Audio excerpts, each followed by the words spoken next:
be brought to justice. Coast Guard helicopter Rescue 118 was tasked from Sligo to Derry last night to aid emergency services after a person was declared missing. The Northern Ireland Fire and Rescue Service had specialist water search teams at the scene close to Craigavon Bridge. It was also attended by the PSNI and Foyle Search and Rescue. The search began at around 9. Rescue 118 left the scene just before 11. Sit-down exams shouldn't be the only way students are assessed after their time in school. That's the view of Paul Fields, the Director of Schools with the ETB nationally. He says it'll be one of the key points made during a 2-day conference of principals this week. 270 ETB principals and deputy principals are meeting in Sligo to discuss changes planned for the senior cycle. Mr. Fields says they don't want a terminal exam to be the only form of assessment. We're looking at it from many aspects. We're looking at it, I suppose, from the journey of the student in senior cycle in relation to the learning that takes place. We're also looking at it, I suppose, in relation to the end point, the final place when they leave, in relation to the assessment that they leave with. The key point to make here would be that we don't want that terminal exam to be the only mode of assessment along the way. Donegal County Council is considering a proposal that a wildlife pond be developed at the town park in Ballymacool, Letterkenny. It's been suggested by Councillor Jerry McMonigal. He says there's space there which could be utilised to enhance the park's appeal and to support flora and fauna. Officials say an initial investigation will involve looking at possible sources of natural water and consideration of safety concerns. Councillor McMonigal believes money for the initial work should be available under climate change grants. He says maintenance will be largely cost neutral. I think through climate change management and climate change adaptation grants, we could get the money for the actual building of it, but future maintenance of it, I think the offsetting of not having to cut grass every week for 6 months of the year, we could put that money towards the maintenance and the upkeep of the pond. And I think it's a win-win situation for the council. We're doing two good things here. We're cutting down costs to the council in relation to its maintenance of the park, and we're also doing something for the environment and local wildlife and the fauna and flora in the area. A public consultation on herring stock management in the northwest is to be launched. Agriculture and Marine Minister Charlie McConalogue has launched the initiative on the back of a request from the Northern Regional Inshore Fisheries Forum, which is seeking access to more stocks. With more, here's Michaela Clark. Minister Charlie McConlogue says inshore fishing families are the linchpin of rural coastal communities, and it's important that we continue to seek ways to improve fishing opportunities for this sector. The 2012 herring management policy sets aside 5% of the quota for vessels under 20 metres that did not have a qualifying track record for the fishery. Minister McConlogue says he is open to considering amendments to that to ensure inshore vessels have a reasonable allocation available. Stakeholders are due to be invited shortly to submit their views. Following the consultation, a decision on any justified amendment to the policy on a short or long-term basis will be made. Any outbreaks of light rain or drizzle this morning will clear by mid-morning, with moderate southwesterly winds becoming northwesterly as that rain clears. Sunny spells to follow for the rest of today. 1 or 2 showers possible in afternoon temperatures of 7 or 8 degrees Celsius. That's Highland Radio News. We're back with news again at 10 o'clock.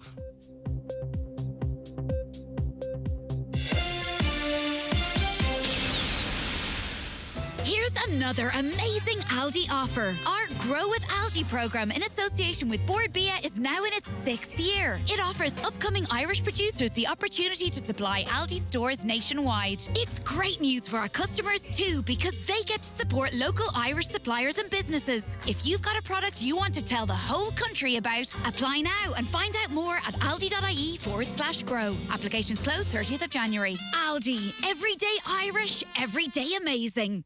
The county's #1 talk show, the 9 till noon show on Highland Radio. And now it's time for the talk of the Northwest, the 9 to noon show with Greg Hughes on Highland Radio.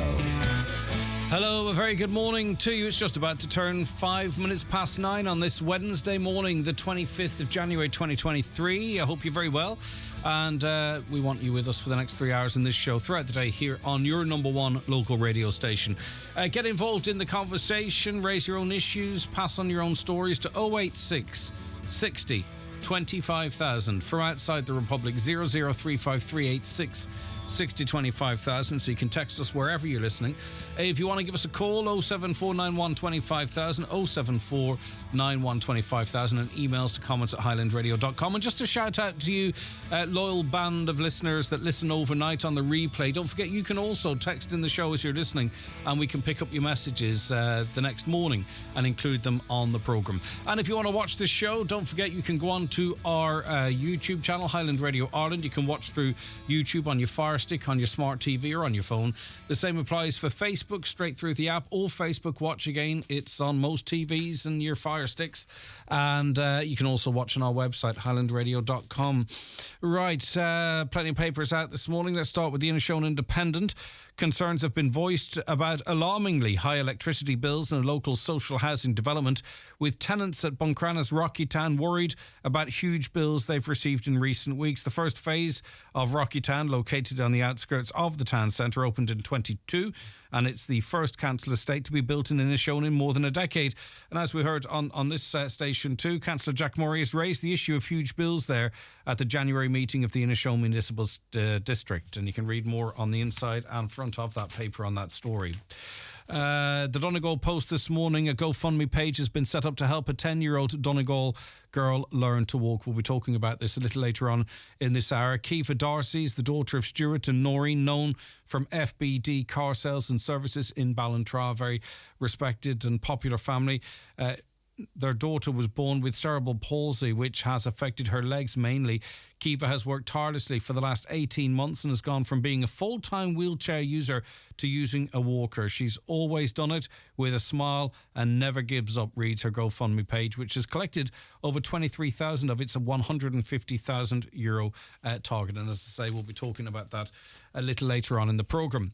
The Inish Times this morning, Mica campaigners have raised concerns in Europe that the redress scheme for up to 100,000 defective apartments approved by the Cabinet amounts to a breach of the human rights of homeowners affected by defective concrete blocks. Homeowners in Donegal have been angered by the scheme approved last week, which offers payments for retrospective work carried out and is uncapped, though we heard from Minister Charlie McConalogue, who said that that provision will be applied to the defective concrete block schemes in terms of retrospective payments, I believed he said.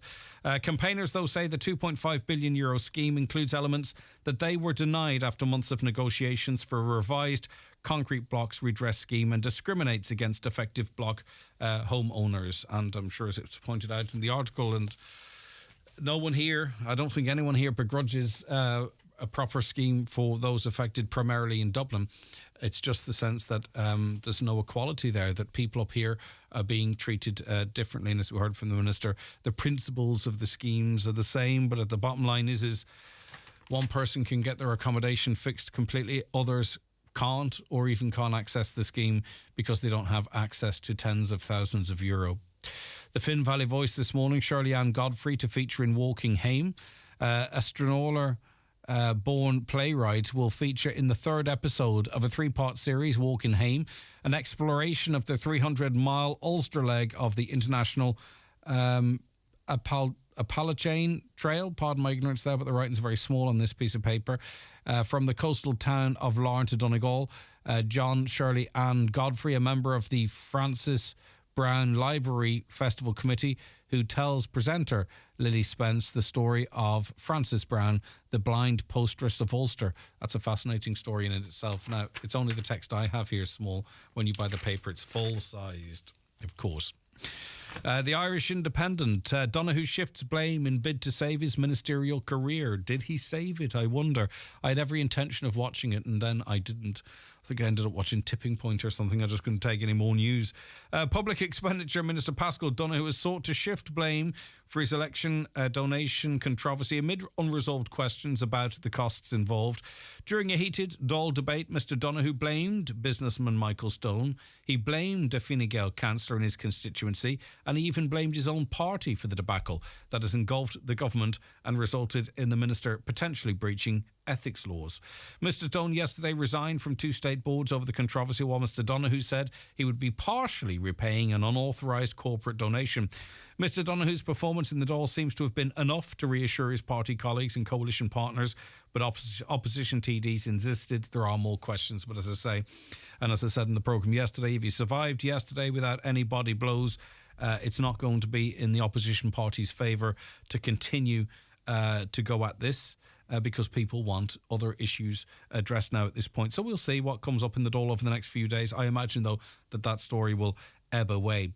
Speaking last night, Taoiseach Leo Varadkar, it's terrible actually how predictable politics can be. I hope I'm wrong. Well, but I don't hope I'm wrong. We'll see if I'm wrong. But anyway, that's how predictable it can be.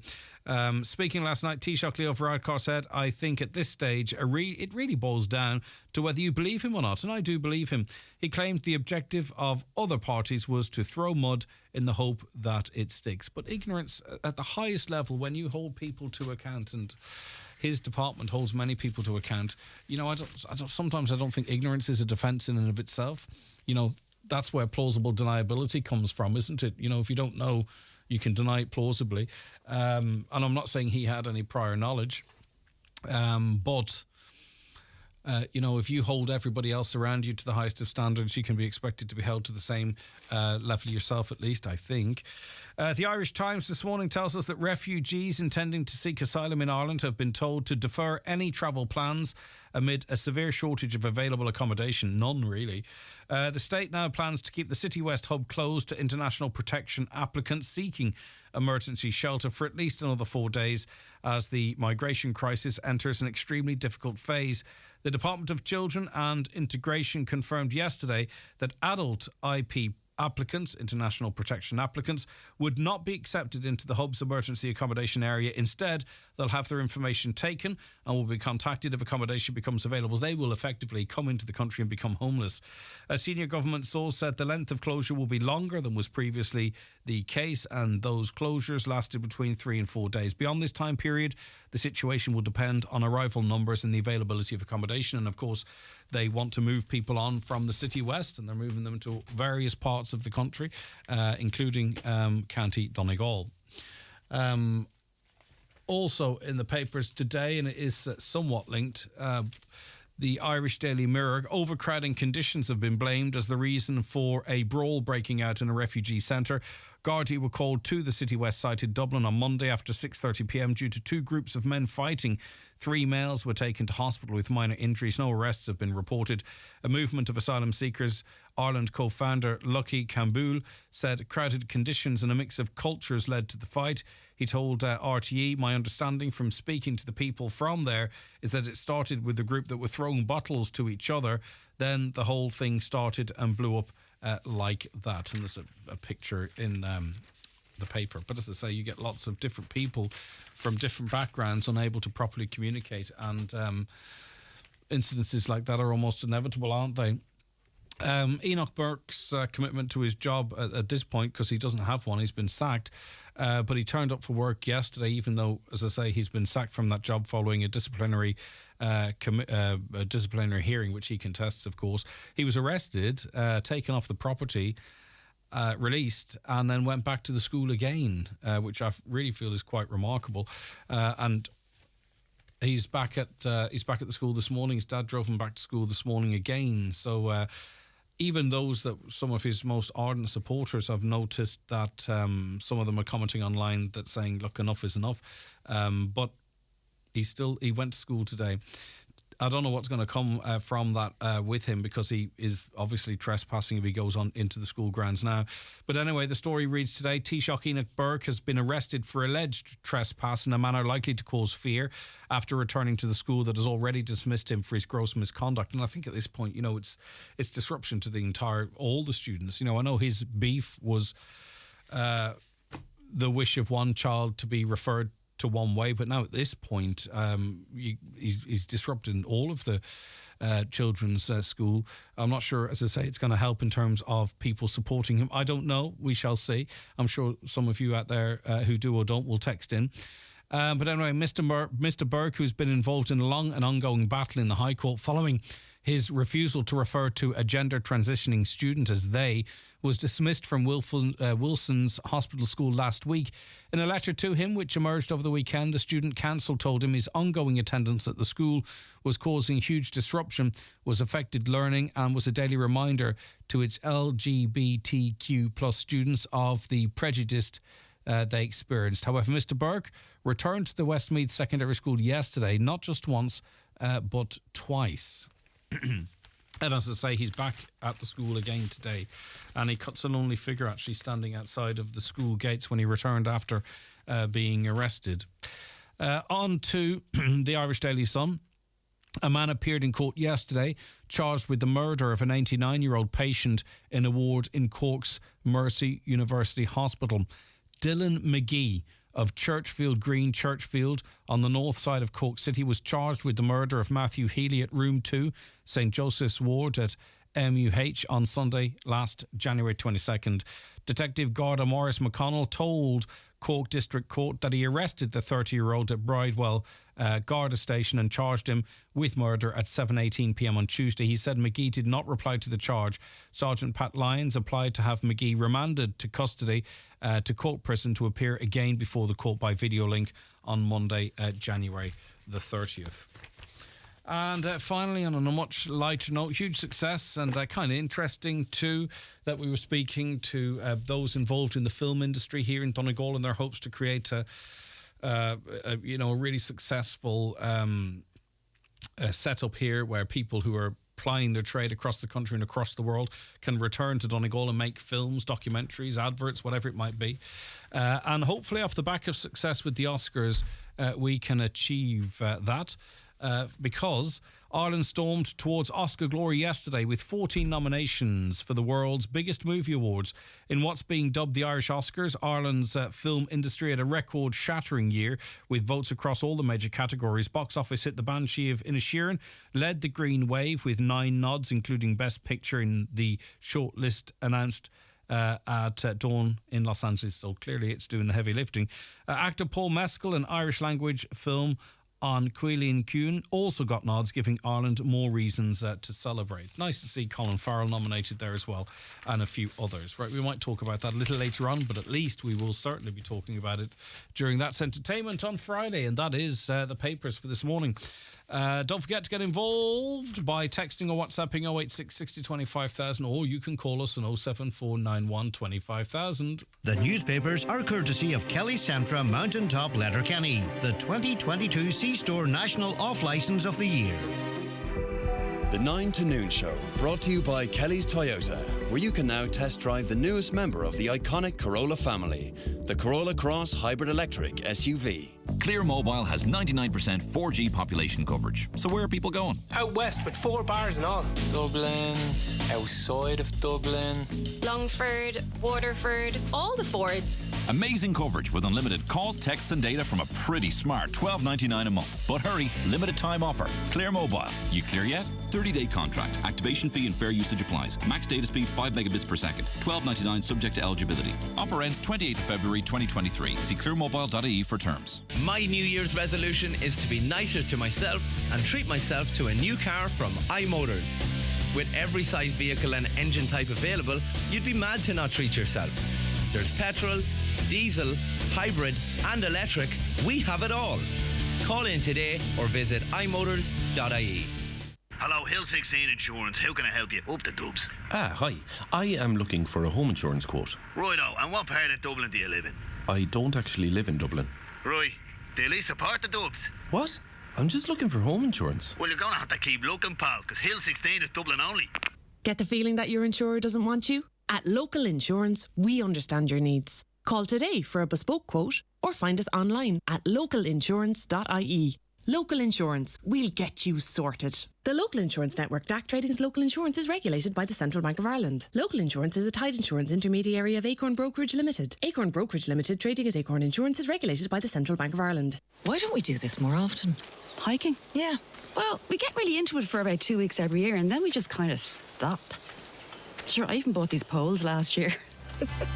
Resolutions may only last until mid-January, but Dunstore's Double Savers are all year round. Enjoy everyday low prices on thousands of items. Then save again at the till with our 10 off 50 and 5 off 25 grocery vouchers. Shrink your bill with Double Savers. Dunstores, always better value. Terms and conditions apply. Voucher can be used to next qualifying grocery shop.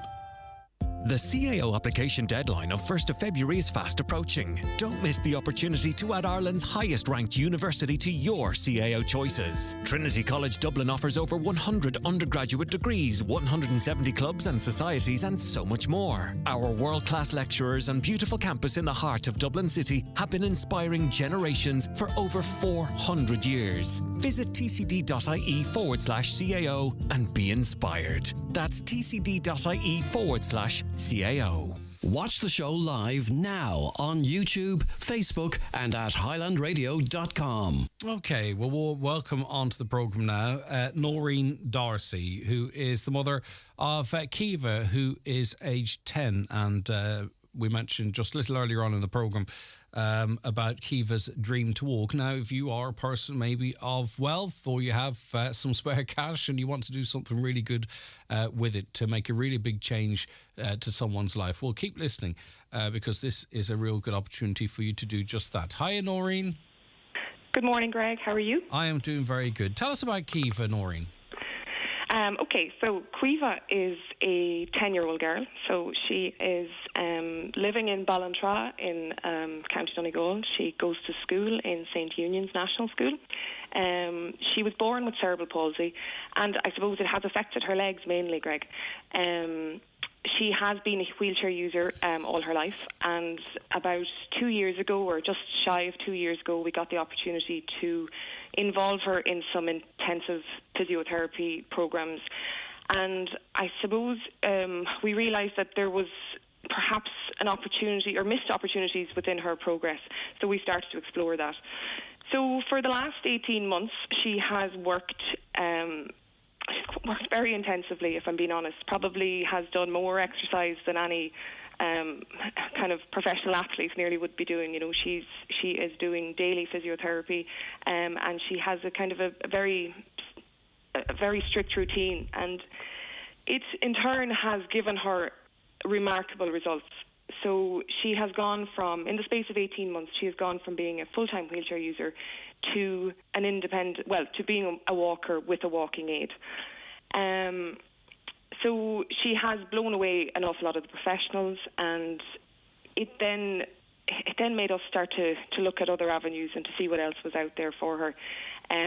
So I contacted a lot of, I suppose, other parents in similar situations who have children with cerebral palsy, and I explored what they did in order to achieve the most beneficial results for their children. And one of the things that consistently showed up was a spinal surgery in America. And look, if I'm honest, Greg, like no parent wants to put their child through any level of surgery. It wouldn't be, first on your list of things to do. But I suppose, and I had the application forms, and I had them for 12 months, because I suppose I wanted to see as well what she was going to achieve naturally, and I didn't want to be jumping into something that I felt wasn't going to create a benefit to her, because there's going to be, it's going to be an invasive surgery, and you had to get the balance right, didn't you, Noreen? Whether what she might have to go through as to what the outcome might be of it. Absolutely, yeah. And you have to explore everything. I mean, I suppose you have to work with your own services first, and in the first instance we did that, and I suppose we have been working with the HSE, and one of the things that is now starting to come about with Quiva is that there is an issue with her tone, and in particular her spastic tone is what you would class it in cerebral palsy terms, but it's like a tightness in your legs. Mm-hmm. So if you ignore this tightness in your legs, it will eventually lead to long-term pain. It will lead to deformities, contractures, and it will have an adverse effect on her in years to come, and it will eventually stunt. She may become very independent, and then she may regress as a result, because the pain and the tone will only increase as she grows. Now there's some solutions to that in Ireland. You can try some oral medications. You can do some Botox injectables. And I suppose we've all become so aware of Botox because it's been used so cosmetically, like in the last number of years, that people probably realise that, it works great the first time, and then the more you use it, the less it works. And you're also feeding your body with toxins, like on an indefinite basis. Where does it end? Mm-hmm. So essentially this SDR surgery, which is, and I'm by no means medically professional or trained or whatever. I'm very much, I suppose, self-educated on this journey, but I have researched it thoroughly, and essentially it involves cutting the sensory nerve fibres that come from the muscles and enter into the spinal cord. And what it does is that it permanently reduces and removes the spasticity that are in the patient's So, legs. I mean, obviously, the hope would be that, and I think it would be a reward to Caoimhe for her efforts over the last while, that she'd be able to walk more easily. But this is also really more. There's a long-term game to this as well, isn't there, Noreen? Absolutely. In terms of, I mean, this ensures a pain-free life long-term. I suppose that's the first instance. I mean, at the moment, Caoimhe got on her feet by using, specialist orthotics. And for those who aren't familiar with orthotics, there would be braces. So she has, on one leg, she has a kind of a brace that comes to her knee, and on the other leg, she has a brace that comes over her knee. Now she's at the stage now where she's almost ready to come out of that brace that comes over her knee and move to the next thing. But the tone now will work against her. So it's like a double-edged sword. You've come so far physically, and then the body is going to go against you, and it's only the tone, because she has the strength and the muscle and everything else is built up, but unfortunately she won't overcome it if you don't sort the tone out. Yeah. Now, like we did. Has she been assessed in terms of the probable success of the SDR surgery? Oh yeah, absolutely. So essentially, it's a very in-depth and a very invasive application. So there's an awful lot of video links and phone conferencing, and all her medical records had to be sent to America. She is assessed, and a lot of children are refused because, like I said, it's not a surgery that you go into lightly. And I suppose you're not doing it for the sake of doing it. You're doing it only to gain a result. So she has been strongly recommended to have selective dorsal rhizotomy. So she has been strongly recommended by the director of the Centre for Cerebral Palsy Spasticity in St. Louis Children's Hospital. And he has said that based on his experience, and his experience has been on operating on thousands of children. So he is the leading spinal surgeon in the world. I mean, there is another area in Germany that does SDR, and he would have trained those particular surgeons. So the top guy. You're essentially going, and I mean, if you're going to put your child under a knife, I mean, your preference is that they have it, they're doing it with experience, and they're doing it with success rates, and that they're not taking it on if they wouldn't see the success rates. Yeah. But he has said that based on the children that he has already done the surgeries on, that he expects to see remarkable results with her, and he expects that her balance and her level of comfort will improve, her transitions between postures will be easier and faster, her sitting and standing will improve, and that her ability to walk will become far easier, and that she will have a greater quality of life and prevent that later regression that you talked of. This will give her hopefully a long-term relief for the rest of her life. Look, absolutely, and I mean, we all take so much for granted in this world. I mean, and basic movement is so underrated. I mean, for the first time, and like Caoimhe has a full-time SNA in her school, somebody we couldn't do without. And I have to say, we have a very supportive community around us, and she has so much help, but you also have a balance where you try to push the child to do their own thing so that they can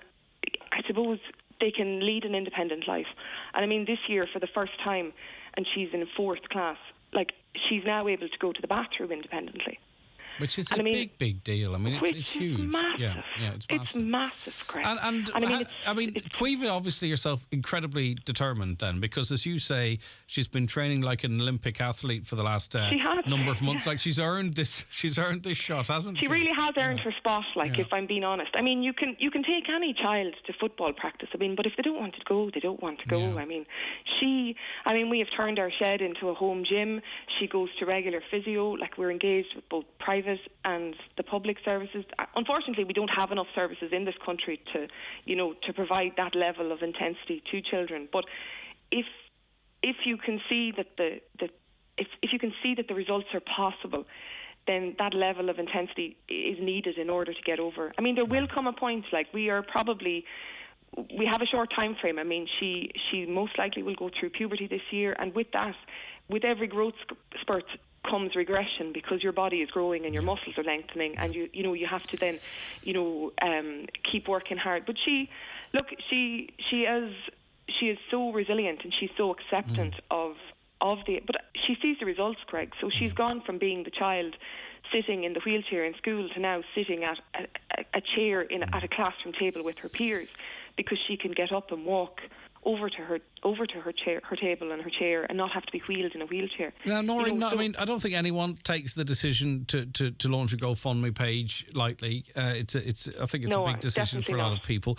It's been justified though, because the response has been something else, hasn't it? I mean, already.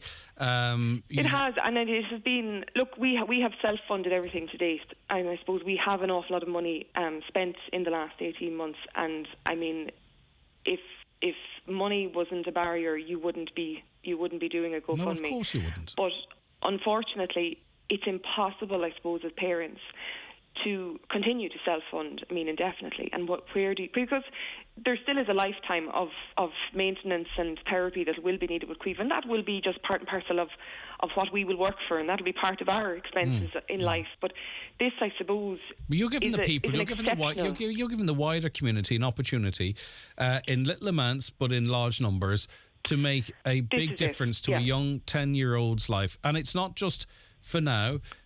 Anyone donating will have an impact on Quiva's life for the rest of her life, because this surgery, of course, it would be lovely that she can walk more freely and what have you, but this is also about giving her a better standard of life long term. And it's it's a nice thing for people to be able to get involved in. And you just need a lot of people donate a little. Big donations, great, but a lot of people donating a little, and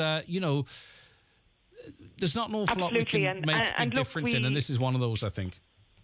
It is, and look, I mean, myself and my husband are in business as well, and I suppose I have used that corporate side of things as well, and I have reached out to a lot of our suppliers and contacts, and I mean, there is huge support, pledged within that area as well, and I am hopeful, I suppose, that like we, as a business as well as ourselves, we have sponsored and continue to sponsor different and local events throughout the years. And I suppose what you're seeing in a lot of respects is a lot of it coming back, and it's lovely to see that.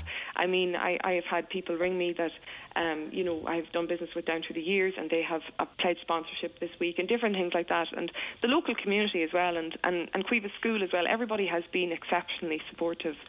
Look, I have 2 children, Greg, and I know what it's like to have a normal, I suppose what your typical normal child is. I know what it's like to raise a normal, in inverted commas. Well, everyone knows what you're saying. Exactly. Yeah. And I know what it's like to just drop off at football and drop off at swimming. But this is a different type of thing, and I suppose it's a one-off. I mean, it also means that she would be gone to America for 4 to 5 weeks. The surgery itself would take about 4 to 5 hours, and then there's a rehabilitation period whereby you have to stay in the hospital for the 3 weeks post-surgery in order to make sure that. And then there's a lot of work to be done when you come home. Like, we're not going to Disneyland. There's no magic wand here. She will need to continue to do exactly what she has been doing for the last 18 months.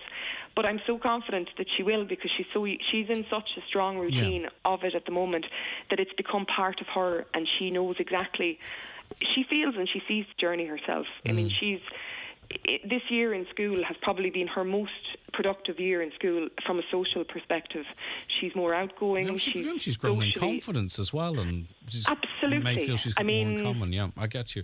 Absolutely. When she's not as isolated. Do you think the time frame for this is? Because as you say, time is of the essence. Oh, look, time is of the essence, and look, I would expect us to be gone. I would expect us to be going to America within the next 3 to 4 months. Okay. The acceptance is there, and because of her age as well. Look, in an ideal world, this is something we would have done 5 years ago, but we were on a different path, and we hadn't, we weren't at this stage, but we are where we are now. I think Quiva took the bull by the horns herself a little bit with her efforts over the last 18 months. So, a lot of it is, and I mean, a lot of people locally may have seen her in the papers last year. I mean, the school, again, her school were very good to her. She walked into school for the first time, and everybody made a big fuss of her, and it was a big deal for her, I suppose. These are milestones, massive milestones. It is, and I suppose it's something that you don't realise that you're going to achieve. Like, I mean. And for her as well, it's just brought a whole new lease of life. And I suppose, look, as a parent, a lot of parents will resonate maybe with this, or somebody has a child with a disability, and they feel that they would love, they can resonate with the story maybe, but maybe somebody works for a company, and maybe the company is in the middle of setting out their their budgets for the year in terms of fundraisings or give backs or whatever the case is, you know. And I mean, maybe they'd include Cueva in that this year, as opposed to maybe, you know, she is, I suppose, she's a local child. And she definitely has shown that she earns it, if that makes sense. No, it does, you know, of she course. has all the... We'll continue to share the GoFundMe in our socials. So if anyone wants to help Cueva, and as I say, it's not just in the short term. This would be a short term, medium term, or long term gift. Yeah, absolutely. For and look, Cueva if anybody wanted to get my contact details, you know, I'm sure you can pass them on through the show, and I'd be more than happy to. All right. I mean, I know locally there is an awful lot of local supportive fundraisers planned, and you know, people will be looking to gather spot prizes and, you know, bits and pieces like that. So maybe you're a company that feels you can't contribute financially, but you could give something towards, you know, something else that would make the money, you know, within those local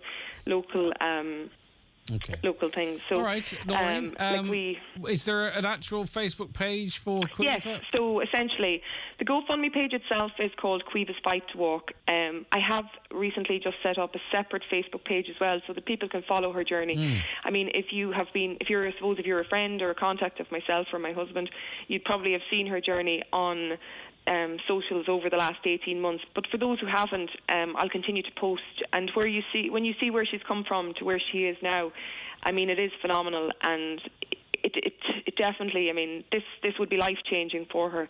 And hopefully it all comes together for us, and sure it becomes a reality. But no, listen, Greg, thank you very much for the airtime. I really appreciate it. And like I said, if there is anybody who feels that they can support or wants to contact me directly and ask any more questions or anything like that, feel free to pass on my details to them, and I would be more than happy to put them in touch with anybody locally who's doing fundraisers if they feel they could help out in any way as well. All right, well done, Noreen. Best wishes to Cueva and the whole family. Thanks for your time this morning. I really appreciate it. Thank you very much, Greg, for your time. Take care. Okay, there you have it. So you've an opportunity, if you can or you want to help Cueva to receive that life-changing surgery. It's known as SDR. And hopefully it will aid her in her wish to walk, but also, as you've heard her mum Noreen point out there, it has immediate, medium, long-term impacts in terms of Cueva's quality of life. She'd be under the care of world-renowned surgeon Dr. T.S. Park in St. Louis Children's Hospital in Missouri, who has obviously consulted with the family and Cueva directly and feels that she's a really good candidate for this surgery. Okay, so there you have it. We'll share out the links on our socials, and you can search Cueva, that's Caoimhe Darcy on Facebook and GoFundMe, and we wish the family all the best. We at Highland Radio love Irish music, and as part of Irish Music Month on independent radio across Ireland, in partnership with Hot Press magazine, Highland Radio want you to take part in our new Local Hero Talent Search. If you're in a band or a solo artist, your work could be featured live on Highland Radio in March. Be in with a chance to win an overall 10k prize fund, get your record released and have your music played on 25 independent radio stations across the country. For more information on how to enter, check out our website and social media pages now. Proudly supported by IBI, Hot Press and the BAI Sound and Vision Fund.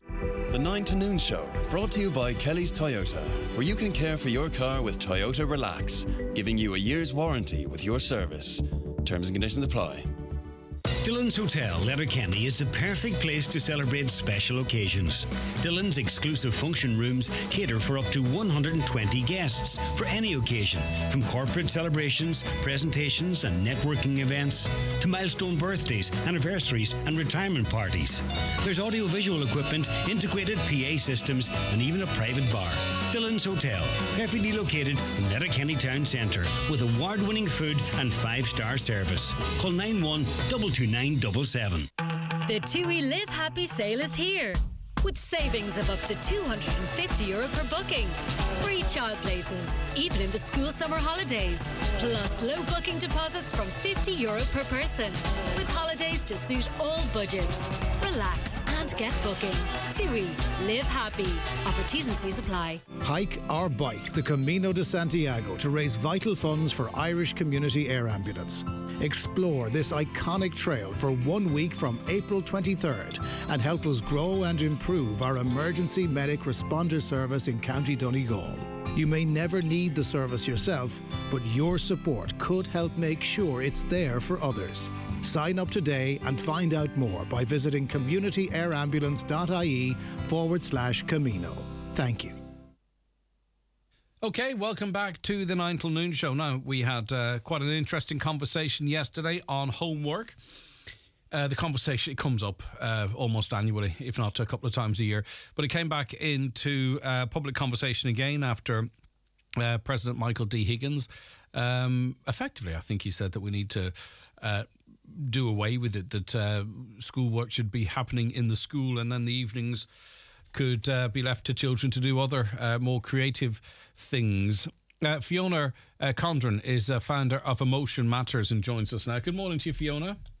Good morning, Craig. How are you? Good. Thank you very much for joining us. I suppose anything we do, and it's the point I was trying to make yesterday, anything we do, we have to make sure it's the right decision, because every action has a reaction. We have to make sure that it doesn't have knock-on impacts in terms of, our children's ability as they get older. And we have to make sure that whenever we're talking about their emotions or supporting of them, that we do that right too. What's your views on all of this, Fiona? Craig, to be honest, I would agree with Michael Higgins that homework should be scrapped, and done away with, that they do their work in school. And I suppose as a parent educator, an emotion coach, a social worker, and someone who has worked on the ground with families and children for 27 years, I base my view on the impact on the child and the impact on the parent-child relationship. So I am fully aware, my daddy was a school teacher, I'm fully aware of the benefits of homeworks in terms of consolidating learning and promoting self-learning, but at what cost? So what we know from research is the parent-child connection is the most effective mental health intervention known to mankind, and we need to be preserving that relationship at all costs. But homeworks is one of the top issues that constantly comes up for parents. We refer to it as homework meltdowns, so it brings with it big emotions, big behaviours, so we can see tears, power struggles, resentment. And why does this happen? Well, let me ask you, before we get to that though, is this not a case that maybe, the kids want to do something else, they want to get on the PlayStation, the Xbox, or they want to go out and play football, and mums and dads maybe are exhausted after a long day's work and don't really maybe have or feel they have the mental space to deal with their children, right? Yeah. So, say that is the problem, right? Mm-hmm. Maybe we need to adjust ourselves. Maybe the children need to adjust and to learn a bit about life and how you can't have everything what you want, and sometimes you do have to do with that little bit extra. Maybe we as parents have to say, look, we took the kids on and we took work on, we're going to have to try and work a bit hard to accommodate both, rather than us as a society throwing our hands up and running away for it. Like, you couldn't have done that 50, 60 years ago. That's just an opposite point of view. In other words, are we always looking for the path of least resistance that keeps mommy and daddy perfectly happy and emotionally sound, and but maybe life isn't like that, and maybe going through this process of the rouse at the kitchen table is part of development. I don't know. Yeah, well, there is that school of thought, Craig, as well. But when we look at this within the context of child development, okay, children have been at school all day. They're sitting for 6-7 hours. They're coming home after school. Many parents think, we'll get the homework done early, it's out of the way. For some, they do their hobbies. They come back in the evening, they do it. Children are tired. They're frustrated. Many children are overwhelmed. In the context of child development, what is happening in their brain when they're dysregulated is they're in their emotional brain. Okay, but before we get to that, I want to go through all that, but I want to pick out a few things as you go here. Are they tired because I don't know what it was like when you were younger, when I was younger, I had to go to bed at 9 o'clock, right? And that's it. I had to go to bed at 9 o'clock, lights out. Are we now as parents allowing them to sit up to 10 or 11 o'clock, and then we're allowing them in the room on their phones till maybe 12:30, 1 o'clock? They wake up exhausted, go to school, come home exhausted, and then we have this problem. Do you know what I mean? Right? I just want to make sure that we're not ignoring what might be a root cause of some of these problems and trying to come up with solutions again. And I won't interrupt you again, Fiona, but I just wanted to I just think maybe sometimes that we're looking for everything to be really, really easy and just life isn't. Well, my views, Craig, would be, as I said, are children tired? Are they fed up? Are they frustrated? We as parents, many go out to work 9 to 5, Monday to Friday. If we bring work back home with us, it's maybe looked at that it impacts on family life, that we don't have a work-life balance, but we expect children to do this. Children, within the context of child development, have an underdeveloped brain. What skills do they need to sit at school all day and do what they're told and learn, and come back home in the evening and do the same? They need emotional regulation. They need to be able to cope with the pressure and stress that comes with that. They need impulse control. They need to have the capacity to make good decisions. They need time management and organisational skills. Children haven't mastered those skills. Their brain doesn't fully develop till they're in their late 20s, and that can bring with it a lot of these issues. So they sometimes when they are having to sit down and do homework, they're dysregulated. They go into their emotional brain. They're not making good decisions. They're not able to focus and concentrate. Their learning is offline. They're chaotic and they're all over the place. What does that look like then at the kitchen table? They're up and down. They're on their phones. They're distracted. They're all over the place. What happens then? Parents have had a long day of work looking after children. They become dysregulated. We now have dysregulated children and we've dysregulated parents. Nobody is there meeting the need of the child. The child's tired, fed up and whatever. So that impacts then on the relationship. Parents then can become reactive because there's this expectation that parents oversee homework. It has to be done. And then there's this fear that what's this going to look like in school tomorrow if it's not done? Then that ends up then where a child is dysregulated. They are going high. A parent's going higher. I'll teach you, this homework's getting done. And then the child goes higher. And before we know it, we have a battle on our hands. Now, if that is happening every night of the week, we're wiring our wee children's brains up for 27 years, 25 for girls, then we're not wiring their brains up the way that nature intended. Right, then. We are raising them in the evening in an energetic field that is full of conflict, acrimony, tension. So for me, it's really important we don't set the bar too high for children. We look at children as children and not many adults. Yes. We look at their behaviour within the context of child development and not morality, what's right and what's wrong. Okay, then. But Fiona, then, right, so a lot of people just late 17, 18, 19-year-old will want to go to college, right? We send them off to college on a bus. We expect them to feed themselves. We expect them to wash their own clothes for themselves. That would be the dream. We expect them then to go in and study in the university or college, wherever they are, and then go home in the evening to their accommodation and do extra study that will be required at third level. And if they want to achieve the highest they can, there's no cutting corners at that level. There's nowhere to hide. You have to be able to do it. What are we doing through the process that you would describe to prepare them for that? Like, that sounds like fantastic from 13, 14, 15, 16. How do we get them from A to B? How do we get them into adulthood where they're healthy, happy and well adjusted and all the good stuff that you're talking about? We grow them a brain that is capable of doing that. That's what the science of child development tells us. How do we do that? Through relationship and through connection. So if we are coming home every evening and there's stress and tension and fights and fear and all of that stuff, then our childhood experiences and environment create our mind, and our mind is the life they live in adulthood. So children are not going into adulthood doing all that good stuff that you're talking about. So it's important that we're realistic. We get a balance. They're in school 6 or 7 hours. We look at the likes of Finland for good practice. Finland are the highest ranking in the world in terms of academia outcomes for children. They don't, their school hours are a lot less than ours. There's no standardized testing. They are not sending children home with work.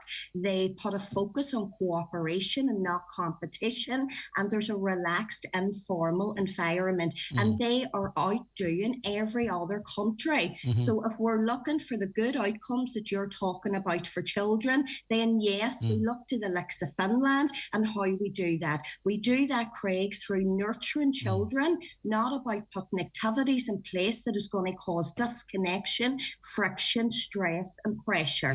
Now, for me, children are at school 6-7 hours a day for 14 years. There is ample opportunity there for them to develop the necessary skills that they learn, because if we're bringing homework home as well, what about the children in school that struggle academically, that are on the spectrum and that are maybe just not academic? So not only are they sitting at school every day with a belief in their head, I'm struggling, I'm no good, I'm not worthy, then they're coming home and that's exasperating that. We are so caught up in a society where the focus is on education and academia that performance is linked to self-worth. And that creates a lot of complications for children that aren't academic, that are going into adulthood then carrying all of that in a society that we don't teach them emotional intelligence. So they're going into adulthood lacking confidence, self-esteem, not feeling good in themselves. They don't know how to cope with them emotions, and then they reach then for unhealthy ways of coping. There is more to children's worth than education. So do you think that when we are making these decisions, it'll be in the gift of the Department of Education, I'd imagine, and they'll look at learning and outcomes and scores and targets and all that kind of stuff, then do you believe that we should be considering more the emotional impact on children and their parents, as much as, even just everything's about points, so it's about points, and I think even when we consider whether or not to do away with homework, it'll be based on some sort of a points metric or other, when we should be considering Craig, people's feelings and emotions. What did they use during COVID to determine if it was safe for children to go into school? They followed the science. So I would be encouraging the Education Board to follow the science of child development in relation to emotional and mental health when they're making these decisions as well. We need to see children as children and not many adults. We wouldn't expect adults who have fully developed brains to sit and work all day and bring work back home with them. In the evenings, let's prioritise activities like sports, hobbies, things that make children happy, mindfulness, yoga, spending time with family, spending time with friends, so their identity and their worth doesn't become fixated on education and academia. We have a lot of successful people out there in the world that struggled at school. Can I ask you just on more? Fiona, just as we don't have an awful lot of time, just something outside then of education. You're talking in terms of education that we shouldn't be treating children like little adults. Does that extend beyond that? Do your views extend beyond that, maybe in terms of how they dress, maybe going out early, access to social media, or are your views more confined to sort of the sort of whether we treat them as children or young adults in the education sector? Do you have concerns across society in terms of how quickly it seems our young people are either choosing or being forced to or shoehorned into growing up? Yeah, well, basically what I do, Craig, is I teach big people to really understand what it is children need to help them to grow up in the best possible way. They need relationship and they need connection. So it's about giving children what it is that they need and seeing them within the context of child development. So yes, just allowing them to be children for the length of time they are and not rushing. We've got a tendency as a society to force independence and to rush them along and just let them be children. The last point I would like to make, Craig, is that we also live in a society which is so busy. We work, competing demands, screens, TVs, all of that. We've become so disconnected as families with their children. So let's use that time at home to connect with them in the evenings when we come back from work or looking after children in school, as opposed to adding another activity into the mix that is going only cause further stress and further disconnection. All right, Fiona, listen, it's been fascinating. I hope to chat to you again, if that's all right. Thank you very much for joining us this morning. It's really appreciated. And as I say, we'll speak again, hopefully, in the future. Thank you very much. That's Fiona Condren there, founder of Emotion Matters. I'm sure you can search Fiona out on the internet if you want more information on the work that she does. The 9 to Noon Show, brought to you by Kelly's Toyota. Test drive Ireland's best-selling hybrid electric range at our showroom, Port Road, Letterkenny. Green Shoes at Market Square, Letterkenny are proud to announce that they're now stocking Riker footwear. Riker blend fashionable styles with incredible comfort, striking the perfect balance between fashion and practicality. All Riker shoes are made using unique anti-stress and anti-shock technology to provide the essential support and comfort the brand is known for. Try any of the new season Riker shoes now at Green Shoes, Market Square, Letterkenny. At ESB Networks, we're connecting Ireland to a clean electric future. And as part of the National Smart Metering Programme, we're now installing smart electricity meters in your area. Your new smart meter will reduce the need for estimated bills, help you to manage your electricity usage more efficiently, and enable you to access smart electricity products and services. We'll contact you before your meter is installed. Find out more at esbnetworks.ie/smartmeter. Winter sale at Brian McCormick Sports now on. In-store and online. Discounts of up to 30% off. Asics, New Balance, Brooks and Hoka footwear. GT2000, Gel Cumulus, New Balance 880, Hoka Clifton 8 to name just a few. Treat your feet in our winter sale. Grab a discount and stretch those legs. Look the part, play the part. In-store and online. Click and collect on bmcsports.ie. Let BizPrint the Printers help with your business marketing and printing to get your 2023 off to the right start. BizPrint the Printers, Port Road, Letterkenny. Call 91 77955 or see bizprint.ie. Highland Radio weather updates with Ireland West Airport. Thinking of a sun holiday this summer with the family? Fly to Alicante, Malaga, Faro, Lanzarote, Mallorca and Milan with Ryanair. Ireland West Airport. Don't just take off, take it easy. Okay, outbreaks of light rain or drizzle early this morning, clearing southwards by mid-morning with sunny spells following for the rest of the day. Perhaps one or two showers. Moderate southwesterly winds will become northwesterly as rain clears. Highest temperatures of 7 or 8 degrees. Okay, that's the first hour of the show in the bag. We'll be back with more on the 9 till noon show after we take the news and obituary notices. The 9 to Noon Show, brought to you by Kelly's Toyota, Port Road, Letterkenny. Home to a wide range of Toyota commercial vehicles. Your perfect business partner. Urgent news. The house-proud group stock disposal sale at the Strabane store must end this Sunday. All remaining clearance stock has been transferred to the store and final price cuts made, with drastic reductions on furniture for every room. The massive stock disposal sale at house-proud Abercorn Square, Strabane. Sale ends 6 p.m. Sunday. Also at the OMA store. We can all see how conflict affects energy supply and prices. More than ever, we need to be mindful of how we use energy. By reducing your use, you can save money and lessen the impact. Here's how. Only heat your home to the temperature you need. Use appliances efficiently. And where possible, outside the peak hours of 4 to 7 p.m. Consider walking, cycling, or public transport for short journeys. Drive at lower speeds where safe to do so. Government advice and supports are available for homes and businesses to help you meet this challenge.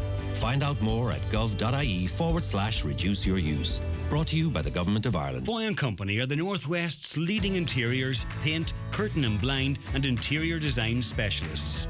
Make a statement in style and give your home or commercial premises a fresh new look this year. With over 25 years experience, the in-house team of interior designers and paint colour consultants will make it happen. This month, get a free 1-hour colour and interior design consultation at Foy & Company in Letterkenny. Book now to transform any room or commercial space on 9121925. As the exclusive sponsors of the Donegal Sports Star Awards, Donegal County Council take this opportunity to wish the committee every success with the 2023 awards ceremony, which takes place on Friday night, the 27th of January, in the Mount Errigal Hotel. Tickets for the awards can be booked by contacting the Mount Errigal Hotel on 074 91 06 700.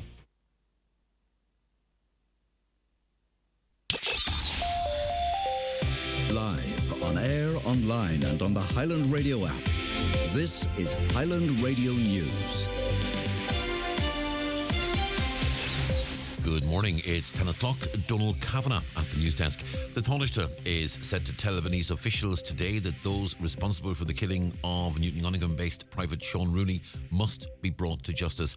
Micheál Martin is travelling to Lebanon, the country in which the 23-year-old was killed in an attack before Christmas. He'll meet with some of Private Rooney's colleagues and personnel of the 121st Infantry Battalion. Minister Martin says it'll be an opportunity for him to convey his sympathies and those of the government to Private Rooney's colleagues on their loss. Coast Guard Helicopter Rescue 118 was tasked from Sligo to Derry last night to aid emergency services after a person was declared missing. The Northern Ireland Fire and Rescue Service had specialist water teams at the scene close to Craigavon Bridge. They were also attended by the PSNI and Foyle Search and Rescue. The search began at around 9 last night. Rescue 118 left the scene just before 11. Sit-down exams shouldn't be the only way students are assessed after their time in school. That's the view of Paul Fields, the Director of Post-Primary Schools with the Education and Training Boards Ireland. He says it'll be one of the key points made during a 2-day meeting of principals and deputy principals this week.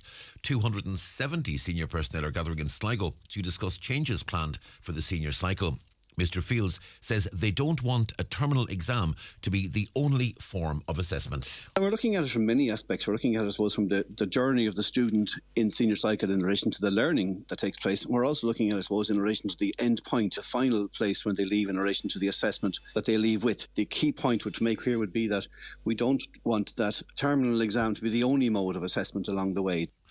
Enoch Burke has once again arrived at Wilson's Hospital School in Westmeath. The teacher, who was dismissed from his position last week, was arrested yesterday but later released. He returned to the school later in the day, only to be met by the principal, who closed the main gates to keep him off the premises. Mr. Burke was suspended following a row over a request by a student to be addressed by a new name and the they-them pronouns. Donegal County Council is considering a proposal that a wildlife pond be developed at the town park in Ballymacool, Letterkenny. It's been suggested by Councillor Jerry McMonigal. He says there is space there which could be utilised to enhance the park's appeal as well as supporting the environment. Officials say an initial assessment would involve looking at possible sources of natural water and consideration of safety concerns. Councillor McMonigal believes money for the initial work should be available under environmental funding grants. And the maintenance of the pond, he believes, would be largely cost neutral. I think through climate change management, climate change adaptation grants, we could get the money for the actual building of it, but future maintenance of it, I think the offsetting of not having to cut grass every week for 6 months of the year, we could put that money towards the maintenance and the upkeep of the pond. And I think it's a one-month situation for the council. We're doing two good things here. We're cutting down costs to the council in relation to its maintenance of the park, and we're also doing something for the environment and local wildlife and the fauna and flora in the area. The Inishowen 100 needs to be resurrected. That's according to Councillor Johnny McGuinness, who believes the potential for the route to be a huge tourist attraction is not being realised. He fears Inishowen will continue to be bypassed unless more of an effort is made to promote it as a destination for tourists. He's been contrasting the Inishowen 100 with the Ring of Kerry in the southwest, which he says is still very heavily marketed both locally and nationally. Councillor Johnny McGuinness says the Inishowen 100 should have the same treatment. We must resurrect the Inishowen 100. It needs to stand as a standalone brand, just like the Ring of Kerry. They didn't give that up for the Wild Atlantic Way. It's still known and synonymous with Kerry and known throughout the world.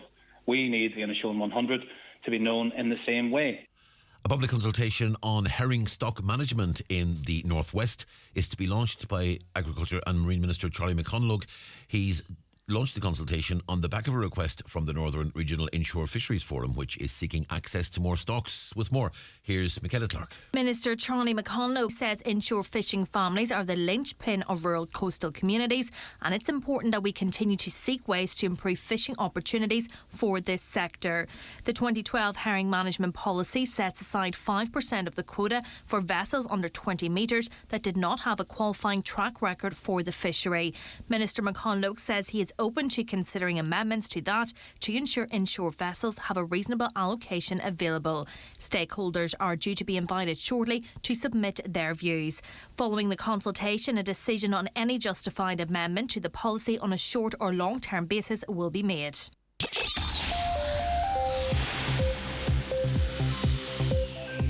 Weather forecast, and any light rain or drizzle this morning will clear southwards. Moderate southwesterly winds becoming northwesterly as that rain clears. Sunny spells to follow for much of the day. 1 or 2 showers possible in the afternoon in highest temperatures of 7 or 8 degrees Celsius. And that's Highland Radio News. We're back with news headlines again at 11 o'clock. Until then, from the news team, have a very good morning. The obituary notices for this Wednesday morning, the 25th of January. The death has taken place of Kathleen Pollock, née Cobain, 14, Millview, Artigarvan. Funeral from her late home on Friday afternoon at 12:30, followed by a service of thanksgiving for her life at Patrick Presbyterian Church at 1 o'clock. Burial afterwards in the adjoining churchyard. Family flowers only, please. The death has occurred of Winnie Clinton, Lag Boy, Tamni Fanad. Her remains are reposing at her late residence with Rosary tonight at 8 o'clock. Requiem Mass at 11 o'clock tomorrow morning in St Columba's Church Massmount, followed by burial in the adjoining graveyard. Family flowers only, please. Donations, if desired, to St Vincent de Paul, care of any family member or McAteer Funeral Directors. Funeral Mass can be viewed live on St Mary's and St Columba's Facebook page. The death has taken place of Pat Rodden, Ballyannon, Linsford, Buncrana. Funeral leaving his home tomorrow morning at 11:15, going to Star of the Sea Church, Desert Tegney, for Requiem Mass at 12 noon, followed by interment in the adjoining cemetery.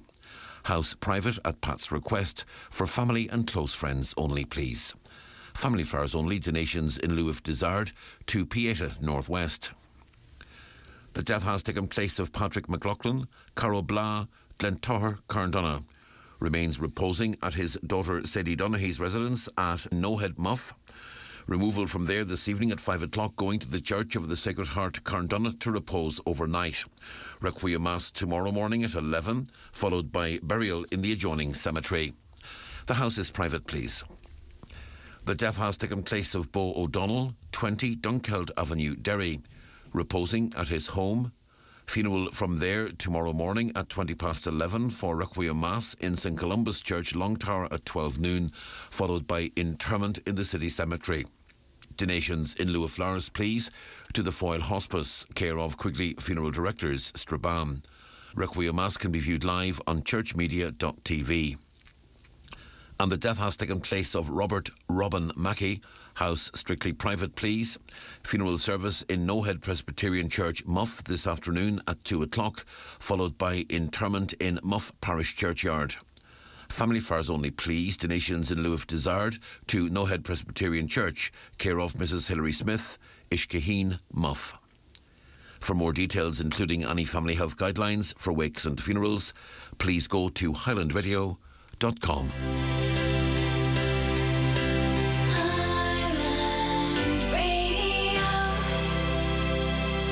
I'll never forget the first time we arrived at our beautiful lodge. Our cosy base for the next week of fun. We cycled through the forest for hours and whooshed down the rapids. Again and again. And again. Remember when Dad couldn't even hit the board at archery? And when the ducks wouldn't stop following our boat? We'd never giggled so much. It really was something special. And that's why we love to go back.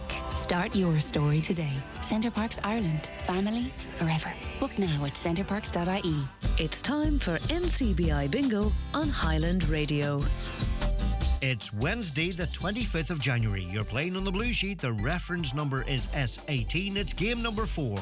The numbers are 10, 3, 29, 57, 88, 12, 17, 59, 35, and finally 28.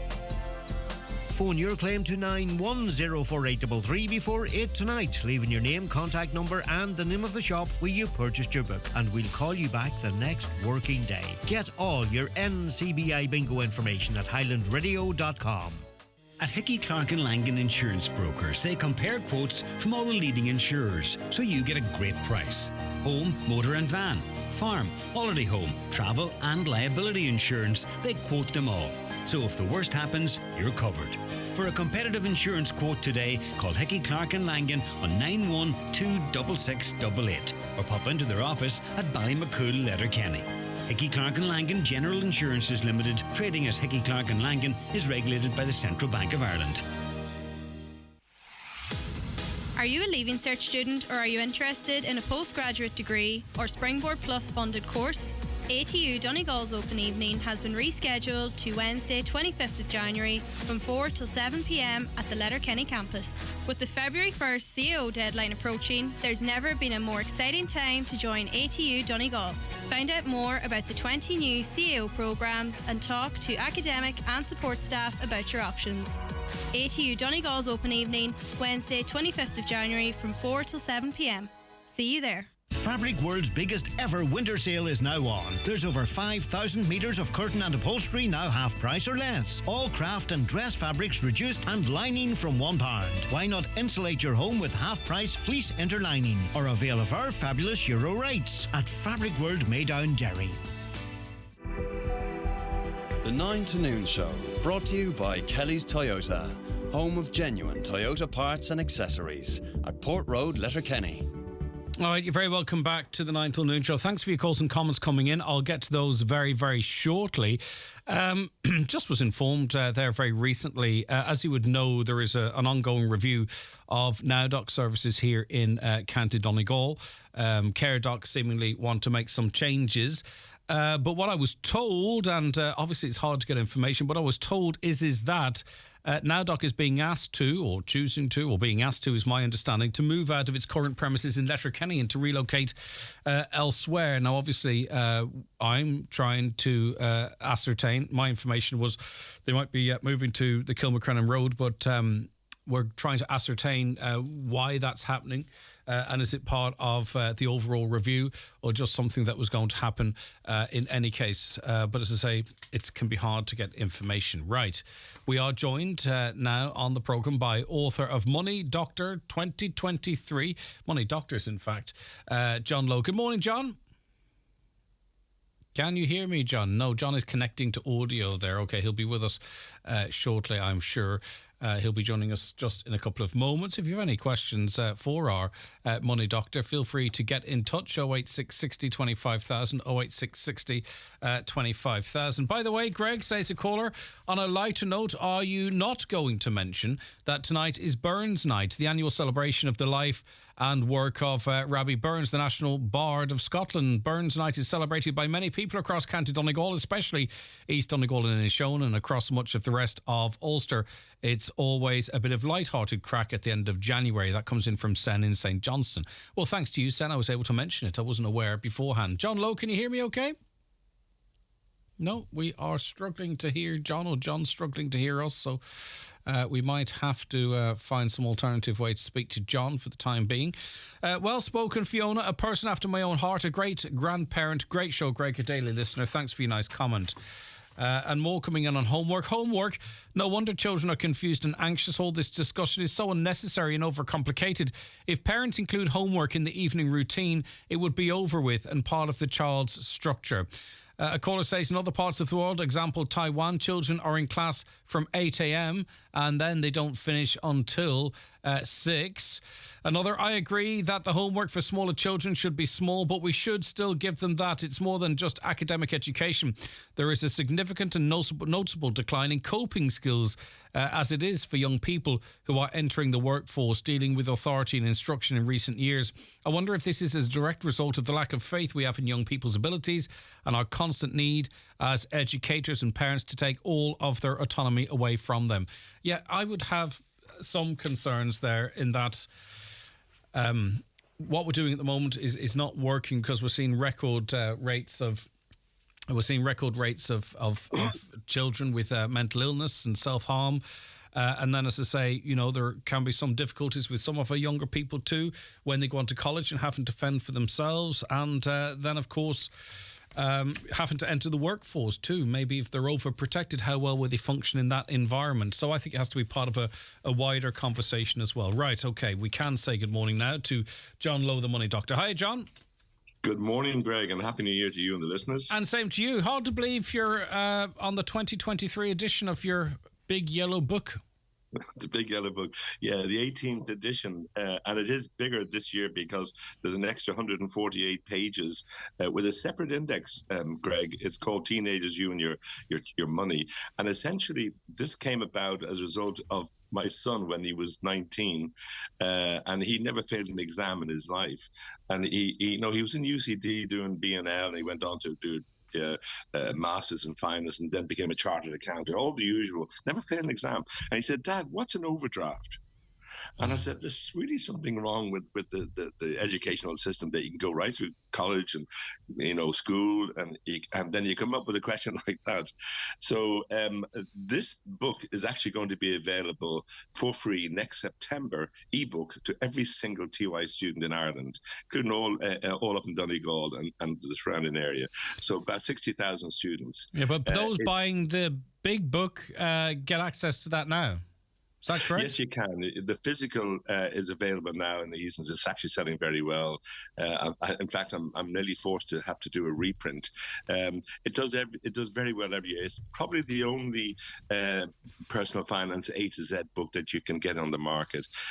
Colin Rappel was a very, very nice man who had a really good book, and actually it would have inspired me to compete with him because it was called Family Finance. But when he sadly died about 5 years ago, his family decided not to continue with the book, so it died with him, sadly. Do you find that there is more demand on your book? And I think over 18 years you will have seen we've seen ups and downs in terms of finance and people's well-being. Like with things tighter now, do you think people are more inclined to invest the money in your book as a way of looking after the money, controlling their money, and even saving money? Absolutely right, because this is a really funny old time that we're living through. Increased interest rates, energy crisis, inflation, you name it, we're suffering it. And there's a lot of families out there who are wondering where the next meal is going to come from, let alone where the wages are coming from. And what the book does essentially is it teaches you how to manage your money on a much better basis. And this is actually a brilliant time of the year, Greg, to start considering doing a budget. And just for the year, once a year, you need to do this. In fact, I'll give Before you get into that, though, you see, I think you're right, okay? But do you know those of us who resist changing electricity suppliers, who resist changing car insurance, that we're brand loyal or for whatever reason, or we don't hassle? And I was more guilty of that than I am now. We are the people less inclined to do a budget, because if we can't make a phone call or go on the internet and save, like my insurance quote this year, I might as well just be completely upfront and honest as I always like to be, was 670 was the renewal.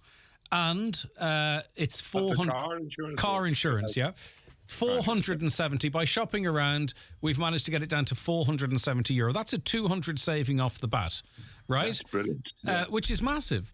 But 2-3 years ago, I wouldn't have. And it's not because I'm loaded, John. I just wouldn't have believed there was a saving, or I couldn't have been bothered.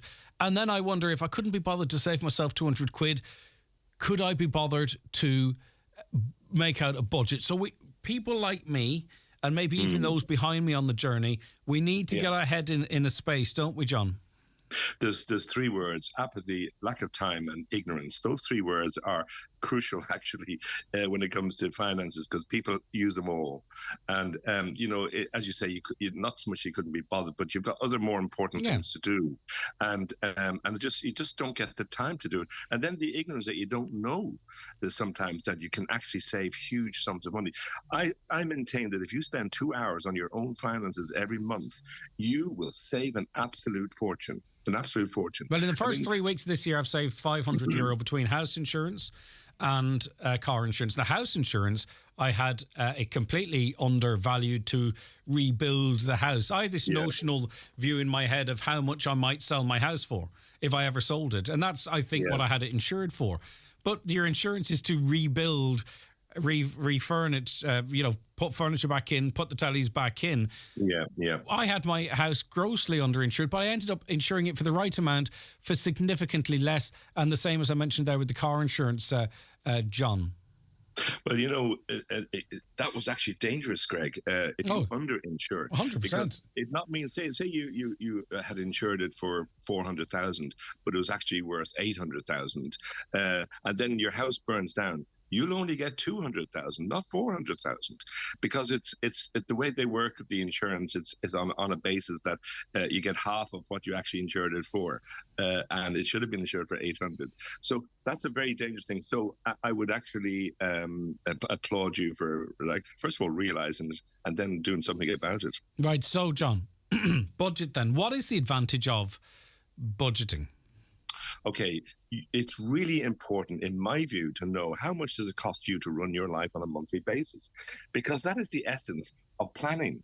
Planning is all about, I'll just tell you this, if you have children and you're getting your €140 child benefit every month, from the time the child was born to the time it stops, which is the 18th birthday, you will have accumulated, without any interest, €28,560. Virtually no family in Ireland can afford to actually put money away for their child for their third level education. But if you could, you are still 14,000 shy of sending that same child to third level, because it costs about 42,000 to send one child to third level. So, if you told the average family, by the way, your children are going to aspire to go into third level, do you know it's going to cost them 42,000 each? They'd have nightmares. So it is basically all about planning. If you start, maybe at that age of 5 or 6, and start planning, maybe putting 100 away a month, and if you can put 100 away a month, then you're now starting to get into the planning kind of arena.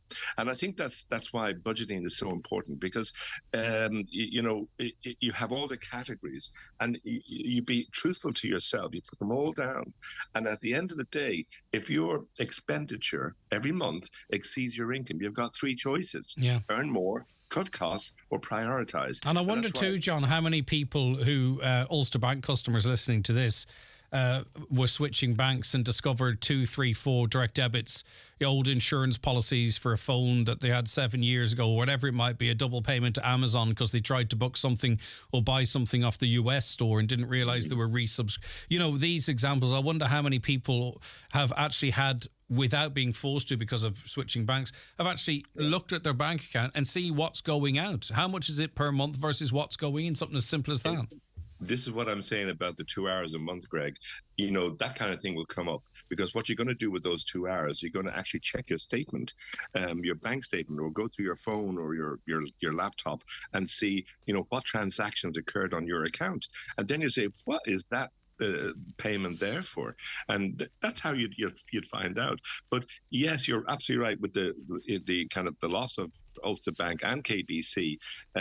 People have started to kind of open their eyes about, and there's good news about Revolut yesterday, where they're now getting an IBAN number for Irish kind of account holders. But just on that, the media was reporting that now you could get your wages paid into Revolut. You always could. I don't understand. Every media organisation, you could always get them paid into, but it would not be as quick as getting them paid into an Irish IBAN. It was actually the direct debits that was the problem, Greg, because if you have a Revolut card, as I have, as 2 million people in Ireland have, the IBAN number starts with LT44, which is Lithuania, and some of the providers, some of the direct debit providers will not accept that. That was one of the problems. Okay. Right, so the book is, because I just want to make sure when I speak to you I don't do a disservice, it is thick, and I presume the idea is being that any area of your finances that you have a question of or that you need some advice on, because I always start with the basics, John, and maybe our listeners who've listened to me and you and Sean in the past chat, they understand the basics, right?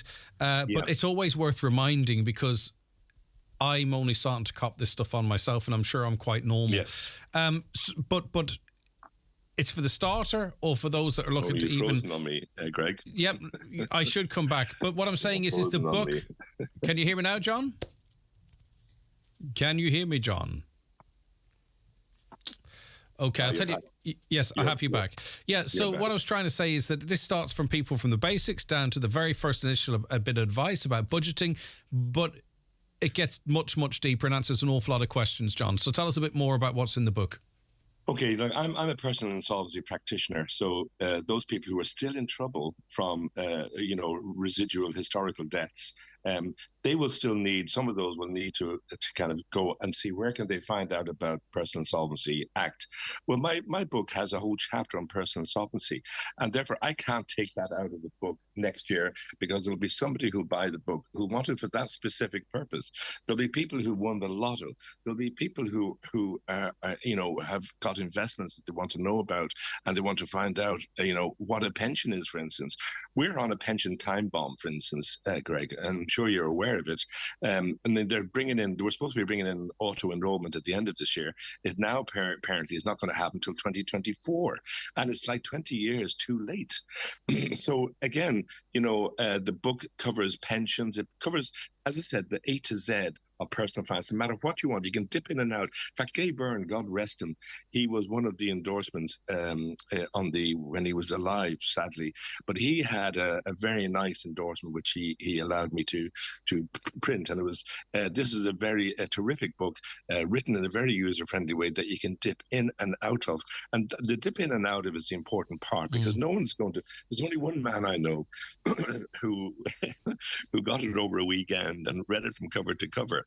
I think he's mad. His name is Owen Harris, but I don't know why he read it from cover to cover over a weekend, but he did. And there's a big group of people out there too, John, who are in a good job, middle incomers that are living comfortably-ish. They can absorb some of the rises that are there. You know what I mean? They're not going to... and they're thinking, right, okay, but how can I make sure that when I'm 65 or 67 that I have something to show for that? Do you know what I mean? Because often I think, and it's very important that we talk about those who are struggling to make ends meet, and we focus an awful lot on this program. But as I say, there is then quite a large group of people that could that could be setting themselves up for their future that are wasting money or not doing so correctly. And I think that's quite an important group of people that would this book would appeal to as well.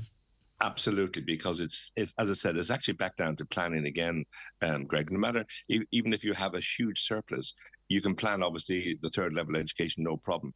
But maybe you want to retire earlier than your normal, say, 65, 66, and you might want to retire at 50. I know several people who retired at 50, and the way they did it, they made sure that they were going to have enough money, enough income. Remember, income is your number one asset. If you don't have income, you're going to eventually run out of savings. So that's the key part, is the income. A lot of people, for instance, who would be really wealthy, I have some really wealthy clients, and they live on the interest of their investments. And it's substantial. So they have to manage it, though, properly. And even, for instance, I'm sure you're aware of the thing called the Approved Retirement Funds, which is an ARF. It's a pension. Once you retire, you have the choice of either going the annuity route or the ARF route.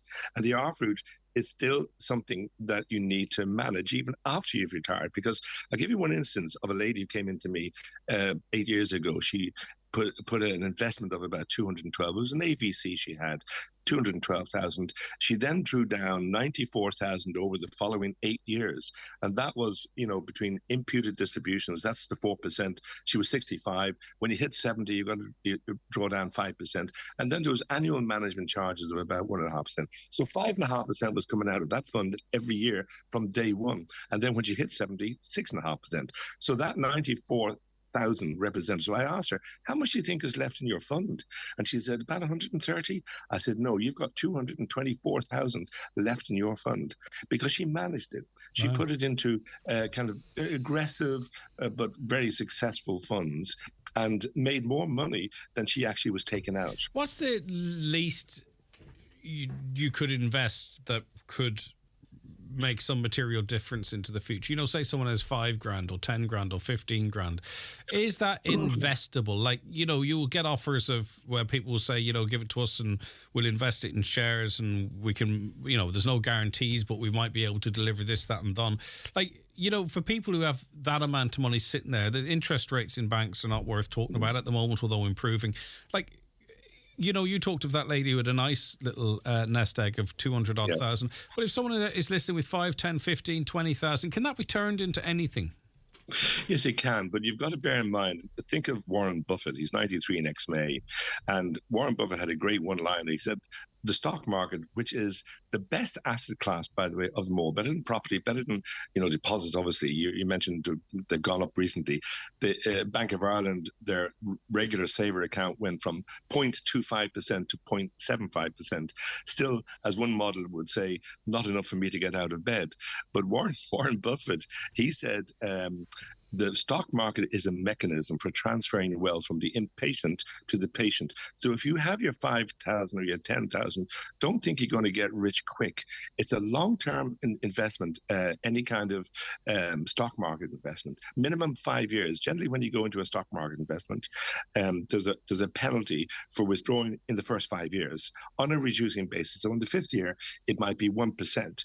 After 5 years, there are no penalties. So you need to have a long-term or medium-term view on the investment. Don't put money into a stock market investment and think that you're going to be rich next year. So it's like, and obviously, if you can do it on a regular basis, there is a brilliant thing called stock market regular saver accounts, and this is where you can save between 100 and maybe 250 a month into some of these managed funds, and some of them are doing extremely well. And if you put it away on a regular basis, in particular for people with children who want to save for that third level education, that would be the recommended fund. Stick the children's allowance into it. Is that what you're saying? No. I know. I'm joking. I'm being facetious. I'm being facetious. Come here. Listen, as I say, we can only scratch the surface. The book's out now, Money Doctor 2023. And this book that I have includes the students. It includes and it's got its own index, Greg, as well. So if you do have kind of teenage children from 13 to 19, give the book to them every now and again. Say, have a look at that. But page 294 is something so simple. It's the Money Doctor Students' Monthly Budget, and it lists what they're likely to be spending on. And then you multiply it by 12, and that's how much money you need a year. Without something like this, it would be really hard to calculate. I know that sounds silly, but it's the basics that sometimes we need the wee bit of assistance on. John, thank you so much for your time. Best of luck with that book. Well, thank you. It's already doing well for you. You're considering a rerun or a reprint. So that's good to hear. Thanks, John. Thank you very much. Bye Greg. bye. Thank you. Good morning. Take care. Nice to see you. 086 60 25,000 WhatsApps and texts. Oh, to have money to invest. Wouldn't it be nice? Lend me money, I'll invest it, and then if the investment's a success, I'll give you the money back. How's that? Right, okay. We'll be back with more shortly. Watch the show live now on YouTube, Facebook, and at highlandradio.com. The 9 till noon show brought to you by Kelly's Toyota. With over 45 years of experience, trust us to help you on your electric journey. Achieve your fitness goals this year with the latest arrivals at Michael Murphy Sports and Leisure. Beat your personal best with new trainers from Asics, Brooks and New Balance. Or gear up for the gym with activewear from Under Armour and Adidas. In store and online now with free next day delivery on orders over €85 at michaelmurphysports.ie. Urgent news. The House Proud Group stock disposal sale at the Strabane store must end this Sunday. All remaining clearance stock has been transferred to the store and final price cuts made with drastic reductions on furniture for every room. The massive stock disposal sale at House Proud Abercorn Square, Strabane. Sale ends 6 p.m. Sunday. Also at the Oma store. Mr. Blue Sky, please tell us why. The Lotto jackpot is a guaranteed €2 million. Play responsibly in-store, in-app or at lottery.ie. The National Lottery. It could be you. Super Value makes saving money as easy as 1, 2, 3. 1, we match Aldi on the products you love, like Super Value Express Basmati Rice 250 gram, 65 cent. Super Value Fragrance Baby Wipe 64 piece, 95 cent. 2, get thousands of special offers. And 3, money off vouchers every week on the app. Super Value makes saving money as easy as 1, 2, 3. Giving your time to be a Samaritan means being there for people who need someone. It means making a difference to someone when it really matters. Our volunteers come from all walks of life, and we'll be right behind you with training, support, and mentoring. For more information about volunteering, visit samaritans.org/volunteer. Rightio, you're welcome back to the show. A caller says, well, I did ask that question, actually. I have 10,000 to play with. Where's the best place to invest and get a good return? You got an answer for that. Can you ask the money doctor if there's any financial institution paying interest on savings? Bridget, that was also mentioned there as well. It's in terms of lodging money as an investment to earn interest seems to be a no-go at the moment. Lots of you reacting to Fiona talking about homework just before 10. Fiona's so right about homework. I left school early because I couldn't handle the homework. It left me with confidence issues my whole life. And when my own children started doing homework, there was a row and a fight every single night they had homework. And looking back, I still feel guilty about it. And when you look at it now, what was it all about? It's good for nothing. Well, don't feel guilty because you did your best at that time and there's not much else you can do other than your best. Oh my God, Greg, what a load of crap. We all done homework years ago. What are we turning our children into? Can't do this, they can't do that, etc. as it affects their brain. How did we survive? How can they grow a brain if they are pampered like this? I would have a slight concern, and you know, don't get me wrong, I'm not heading outside to get a sally rod or anything. I'm as soft as they come, but I just worry that there's a big bad world out there. It really is a big bad world out there, and I don't know, where do you learn or how do you learn as a young person the skills or the neck, I suppose, to survive in that? If it's like, well, don't do homework because it's too emotionally stressful on the child, and you know, there comes a point, and it comes really early, 17, 18, 19, as I was trying to say to Fiona there, where they head off to college. You know, do they know what an overdraft is, as we heard from John? Do they know how to budget? Do they know how to cook for themselves, feed themselves, talk to other people, deal with someone speaking to them angrily or in the street or something? You know, the way things can happen. How did the rest of us manage with homework, says this listener. Children now, as Greg says, don't go to bed until 11 o'clock at night. No homework means more time on their phones or tablets. And that's it, you know, as I say, I understand that like, if I'm tired this morning, right, it's possibly because I was sitting on my phone till 1 o'clock last night, as I wasn't, right? And then I'll get home and I'll be exhausted. And what will I be fit for in the evening?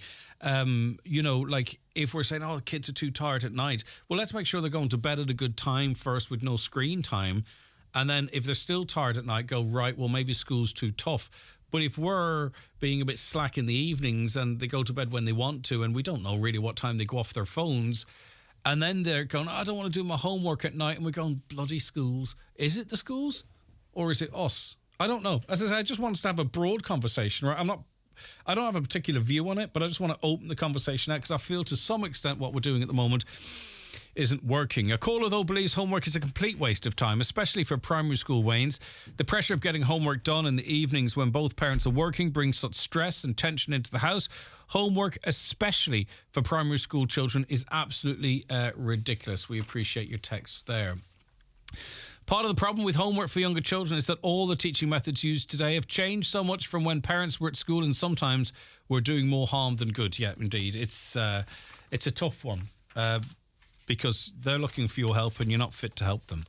Right, you might be aware that Galway University Hospital has carried out the first robotic guided coronary intervention in Ireland and the UK. The innovative procedure combines the benefits of coronary intervention with the precision of robotics, offering a range of benefits to patients. Now we are joined by Professor Vessel Sharif. Professor Vessel Sharif, good morning to you. Thank you for joining us. Good morning, how are you? I am good. And for our listeners, Professor is a consultant cardiologist at Galway University Hospital, right? And this actually was a County Donegal man who became the first person to receive this new game-changing robotics technology used during heart surgery. So, Professor, what was actually done and what was the role of robotics in it? Yeah, so I think, thank you for having me on the call. Robotic is a area that is growing quite fast outside medical healthcare. We see the use of robotics in automobile industry. You see where they bring a lot of precision, reproducibility, and replacing human skills. And it's all about scalability.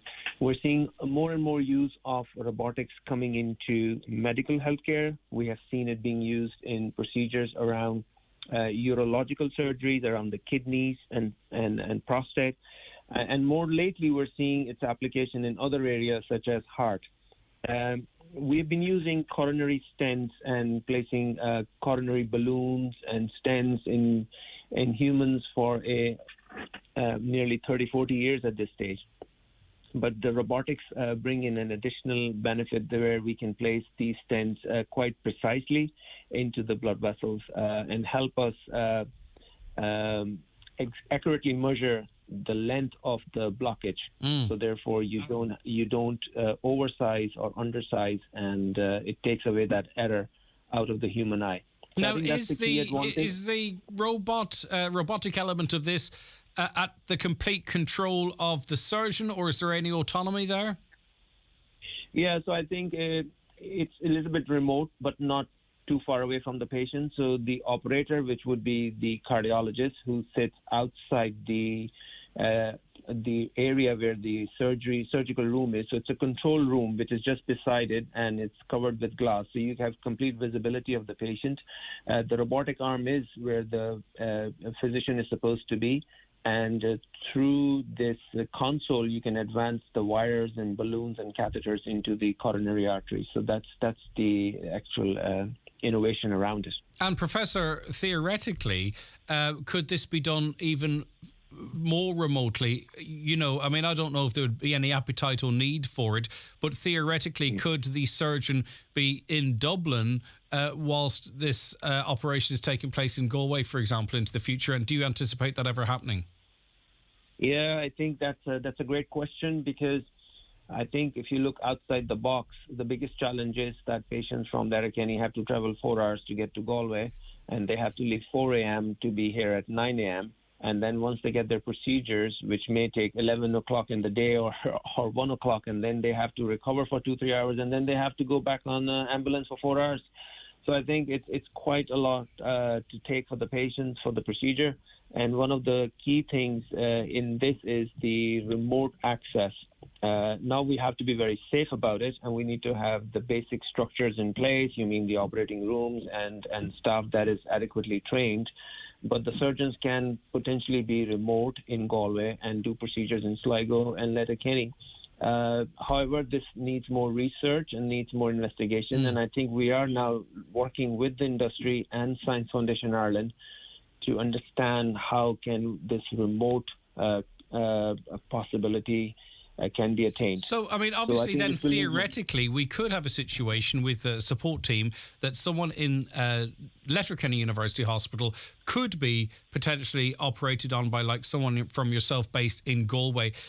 How likely do you think that might be to happen, and over what kind of a time frame? Because we're very early doors, Professor, and this is not something that's going to happen next week. We all accept that. And I also understand that you don't have a crystal ball, because a lot of things would have to align. There'd have to be the will as well as the way as well. But, I mean, do you think this is something for the future? And how far down the road do you think it might be before we see something like that? I think it's too early to say, and I have to be honest about it. I think we have heard about cases being done in U.S. From one hospital to other over quite a lot of distance. There was some delay of a few milliseconds before you move the console or some knob on the console, and then it takes a couple of extra seconds before the wire and everything moves into that patient. So we have seen it happening in U.S. already. I think it's going to need optimization. You're looking at, by the time it's ready, anywhere between 5 to 10 years before it can be widely used. I think it needs more research. It needs to be very safely brought forward. Is it measurable at this point, or maybe it's more opinion than something we can back up? Like, how will this change outcomes in terms of, you know, the robotics taking over a human element to this? And there's always a capacity for human error, as much as that's avoided, and it's probably incredibly rare, I'm sure. But how much more safer do you think certain elements of this surgery being done via robotics is than it being done solely at the hands of a human? So I think that humans are very well trained. I think of course, the humans is the best way to do it at the moment.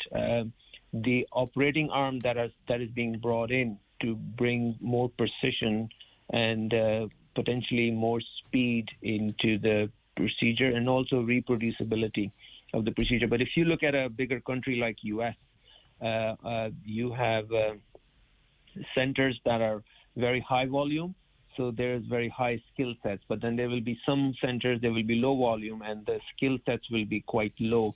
But the idea is that robotic will bring and up the skill sets in low volume centers. So that's the whole beauty of it.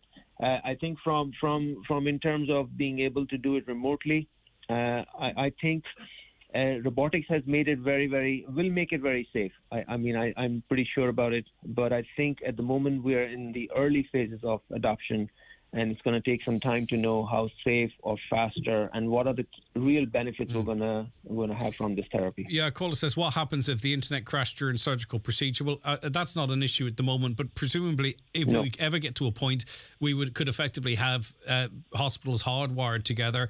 There's obviously always backups you can have. It's not at home whereby you have to switch the router off and on for 10 seconds. I imagine if this progresses, the least of our worries might be maintaining a connection, because there are a million solutions to that. So it's not something I'm sure we need to worry about. Now, stay with me, Professor, because Brendan McLaughlin is the Donegal man who had this operation done. Brendan, how are you keeping? How are you feeling? Not so bad, Greg. Brendan, how did this come about that you were the chosen one? Did they ask you in advance? I presume they did. And what kind of reassurances did you need, and how difficult was it a decision to make? Well, I went down to Galway on November, and got the angiogram done. And they told me then I needed a stent. And that they weren't going to do it that day. They were going to take me back on the 12th of December to do it. And it was this new robot thing. So I just went with it then, like. So you didn't really have to make a decision as such? No, they didn't know. They told me it was a robot, and I said, right, I'll prefer not to know till after it was done. Like, I was a bit nervous anyway, but no, everything went very well. Okay. And how do you feel about being a history maker, Brendan? The first robotic guided coronary intervention was into Mr. McLaughlin's chest. Don't really think too much about that one. It's just all I wanted to get it done. Yeah, you just take it in your sounds like to me, Brendan, you've took it all in your stride. Aye.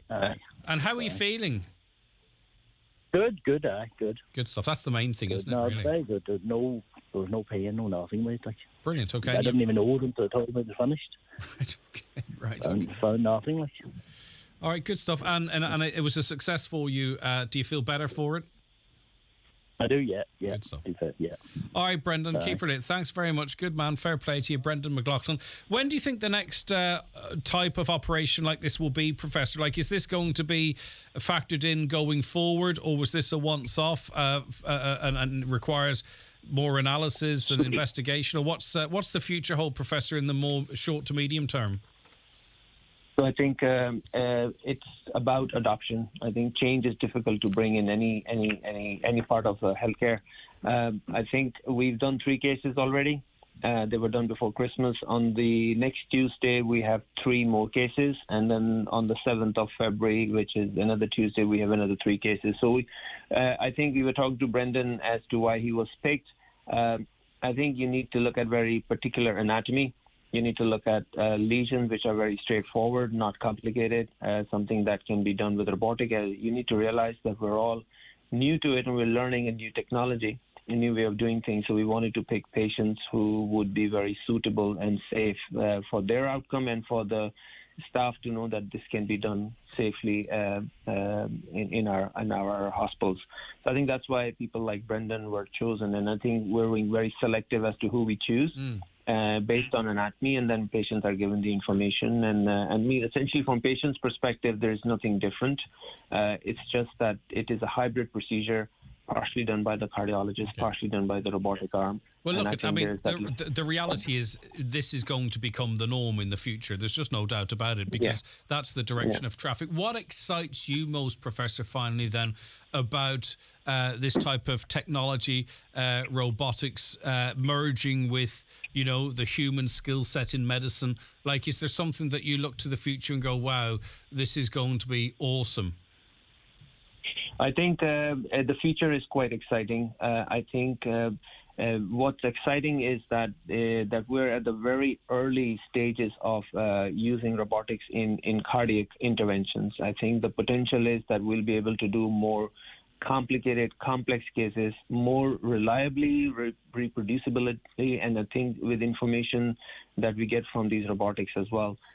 Outside the coronary, you can look at structural heart cases, you can look at other interventions for high blood pressure, for heart failure. So I think there is a lot of potential to improve, and a lot of research and development is needed to get to that. So I'm very excited in seeing that that we're going to have machine learning and artificial algorithm coming more and more in use in healthcare. All right, super stuff. Thank you for your time. I really appreciate it. That's Professor Sharif there, consultant cardiologist at Galway University Hospital. The 9 till noon show brought to you by Kelly's Toyota, Port Road, Letterkenny. Stockists of a wide range of used passenger and commercial vehicles. Your next move matters, so why not move better? Start your move to permanent TSB today. Apply in-app for our award-winning current account. So don't just move bank, move better. Apply in-app today.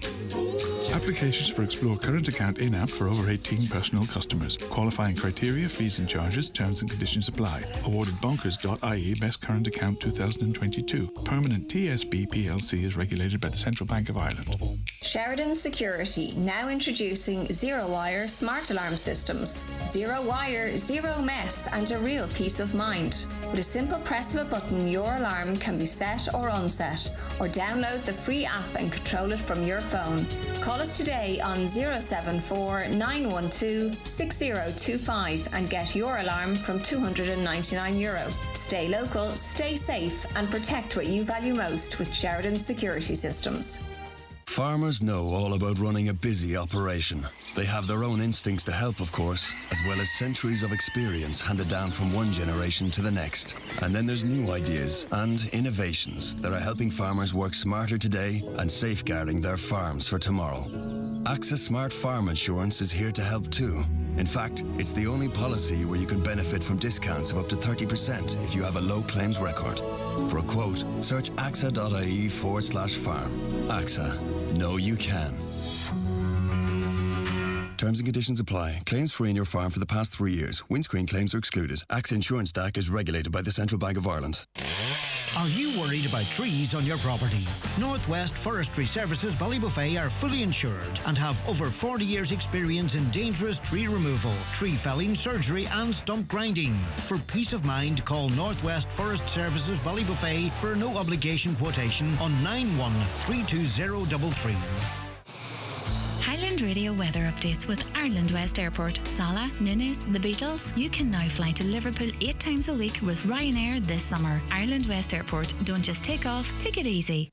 Okie doke. Outbreaks of light rain or drizzle early this morning, clearing southwards by mid-morning with sunny spells, followed for the rest of the day, and perhaps 1 or 2 showers. Moderate southwesterly winds will become northwesterly as rain clears. Highest temperatures of 7 or 8 degrees. You're welcome back to the 9 till noon show. Good morning to Michael, Deirdre, Siobhan, Margaret, Marie, Donal and Rosemary among those watching the show live, which you can do every day by going to our YouTube channel, Highland Radio Ireland. Right, okay.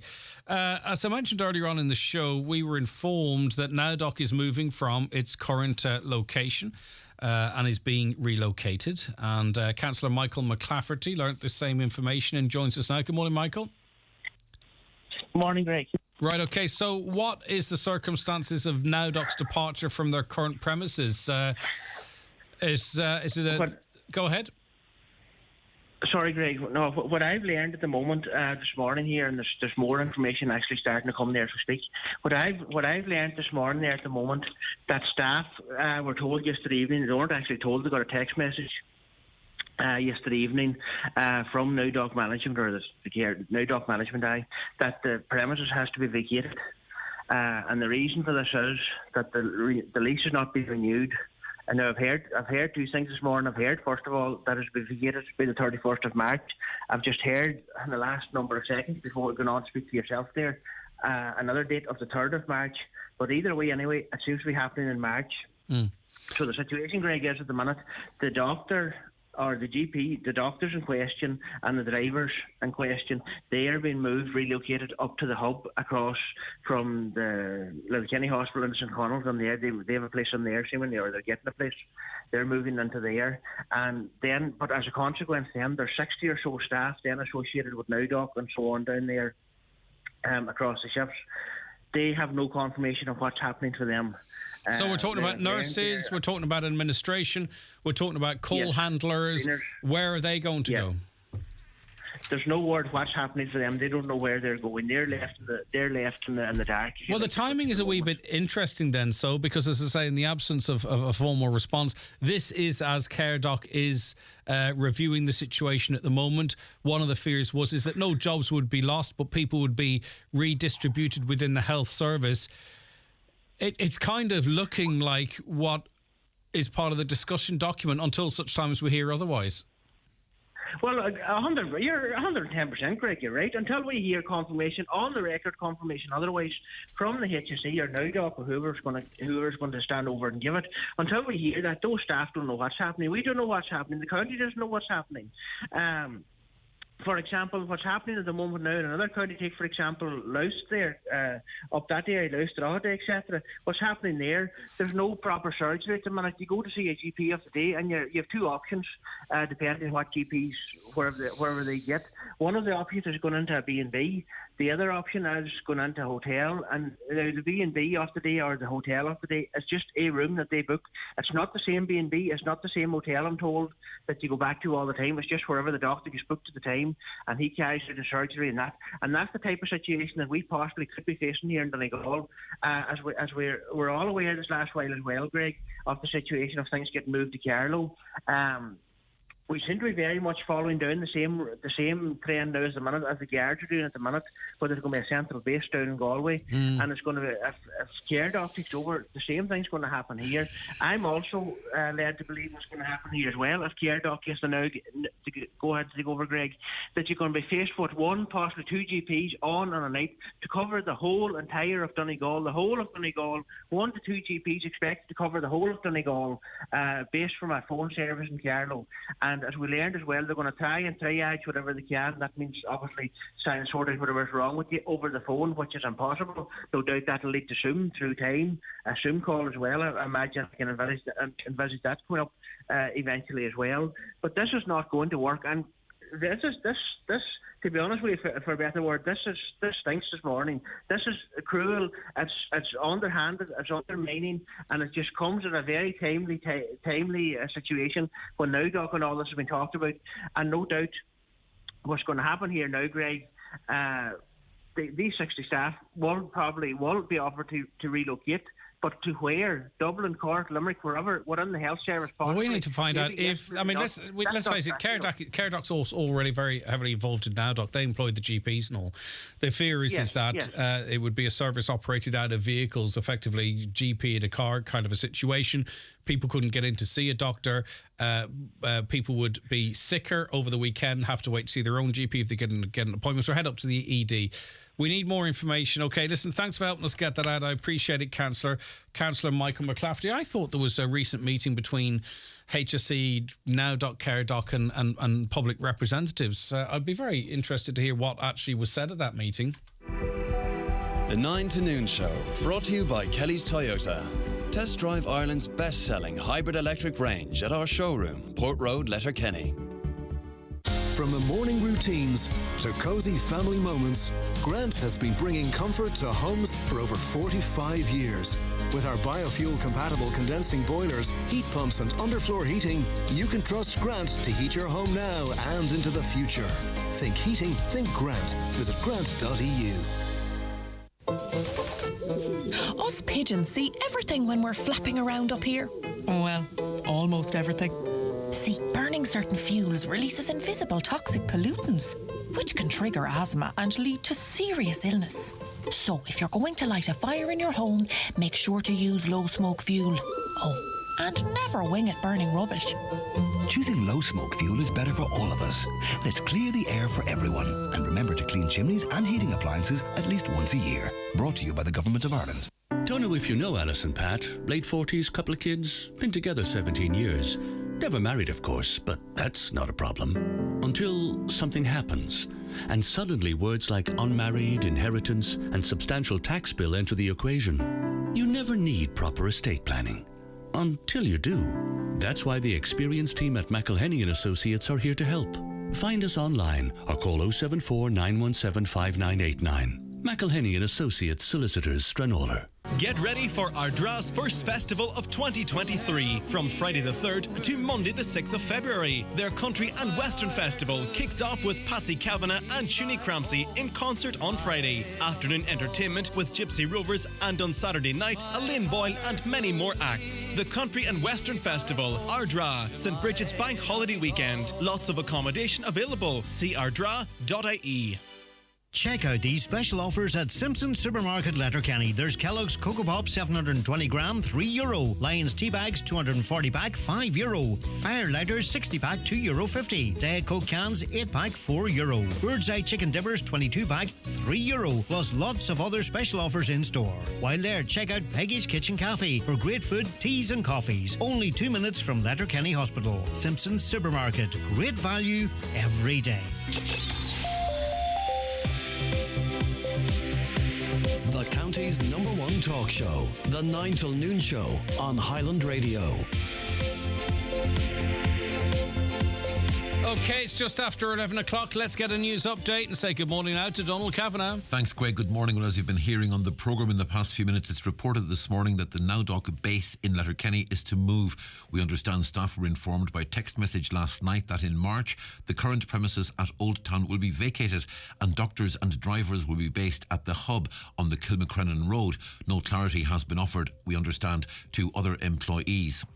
HICWA has published reports on another 5 inspections carried out at designated centres for people with disabilities in Donegal. In total, the centres catered for 23 residents at the time of the inspections in October and November of last year.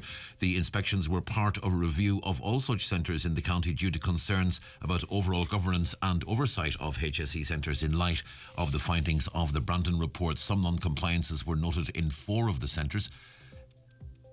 Some non-compliances were noted in 2 of the centres. All of those have been addressed. Full details are available on our website, highlandradio.com.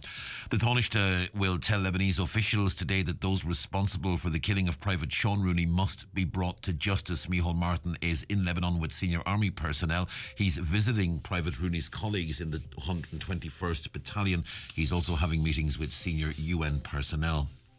Coast Guard Rescue Helicopter 118 was tasked from Sligo to Derry last night to aid emergency services after a person was declared missing. The Northern Ireland Fire and Rescue Service had specialist water teams at the scene close to Craigavon Bridge. It was also attended by the PSNI and Foyle Search and Rescue. The search began at 9 last night. Rescue 118 left the scene just before 11. Sit-down exams shouldn't be the only way students are assessed after their time in school. That's the view of Paul Fields. He's Director of Schools with the Education and Training Boards Ireland. He says it'll be one of the key points made during a 2-day meeting of principals and deputy principals, which is taking place this week in Sligo. Enoch Burke has once again arrived at Wilson's Hospital School in Westmeath. The teacher who was dismissed from the position last week was arrested yesterday, but later released. He returned to the school again yesterday later in the day and has now returned again this morning. Donegal County Council is considering a proposal that a wildlife pond be developed at the town park in Ballymacool, Letterkenny. It's been suggested by Councillor Jerry McMonigal. He says there is space there which could be utilised to enhance the park's appeal and support flora and fauna. He says money for the initial work should be available under environmental grant funding from government, and the maintenance of the pond would be largely cost neutral, he believes, because it would cut down on the cutting of grass. And the Inishowen 100 needs to be resurrected. Councillor Johnny McGuinness believes that the potential for the route to be a huge tourist attraction isn't being realised. He fears Inishowen is going to be bypassed and says the Inishowen 100 should get the same treatment here that the Ring of Kerry gets in the southwest. And we're back with news headlines again at 12 noon. OK, Donald, thank you very much indeed.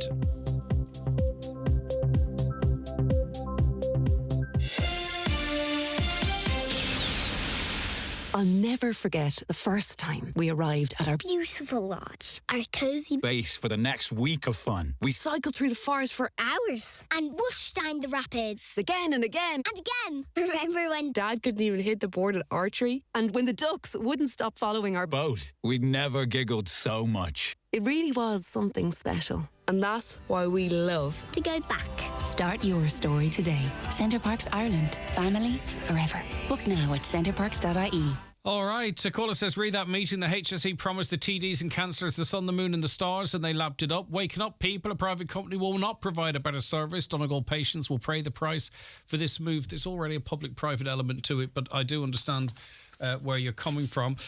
Talking of seconds, yesterday's announcement that the doomsday clock is only 90 seconds from Armageddon, on which is cheering news. It is, but I mean, look at what's going on in the world. It's not a big wonder, is it?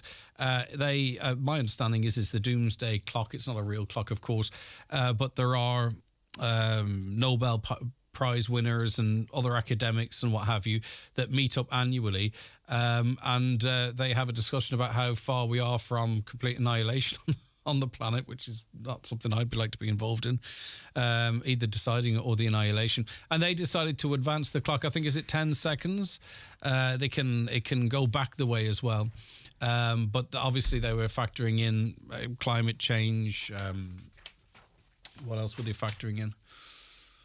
The war in Ukraine, tensions amongst superpowers.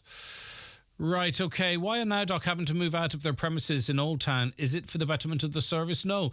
Does anyone know who the landlord is? Who do the HSE rent the building from? Seems strange that they're having to move out just as the NowDoc service is under threat in Donegal.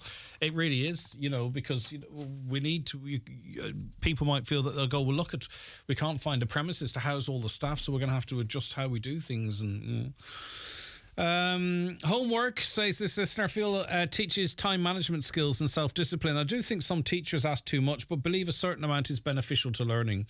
Morning, Greg. I don't think homework itself is the problem. It's the amount they get. My daughter regularly sits for 2 to 3 hours every night, and she is not in an exam year. God knows what it'll be like next year when she's doing her leaving cert. That is completely unacceptable. 2 to 3 hours of homework a night.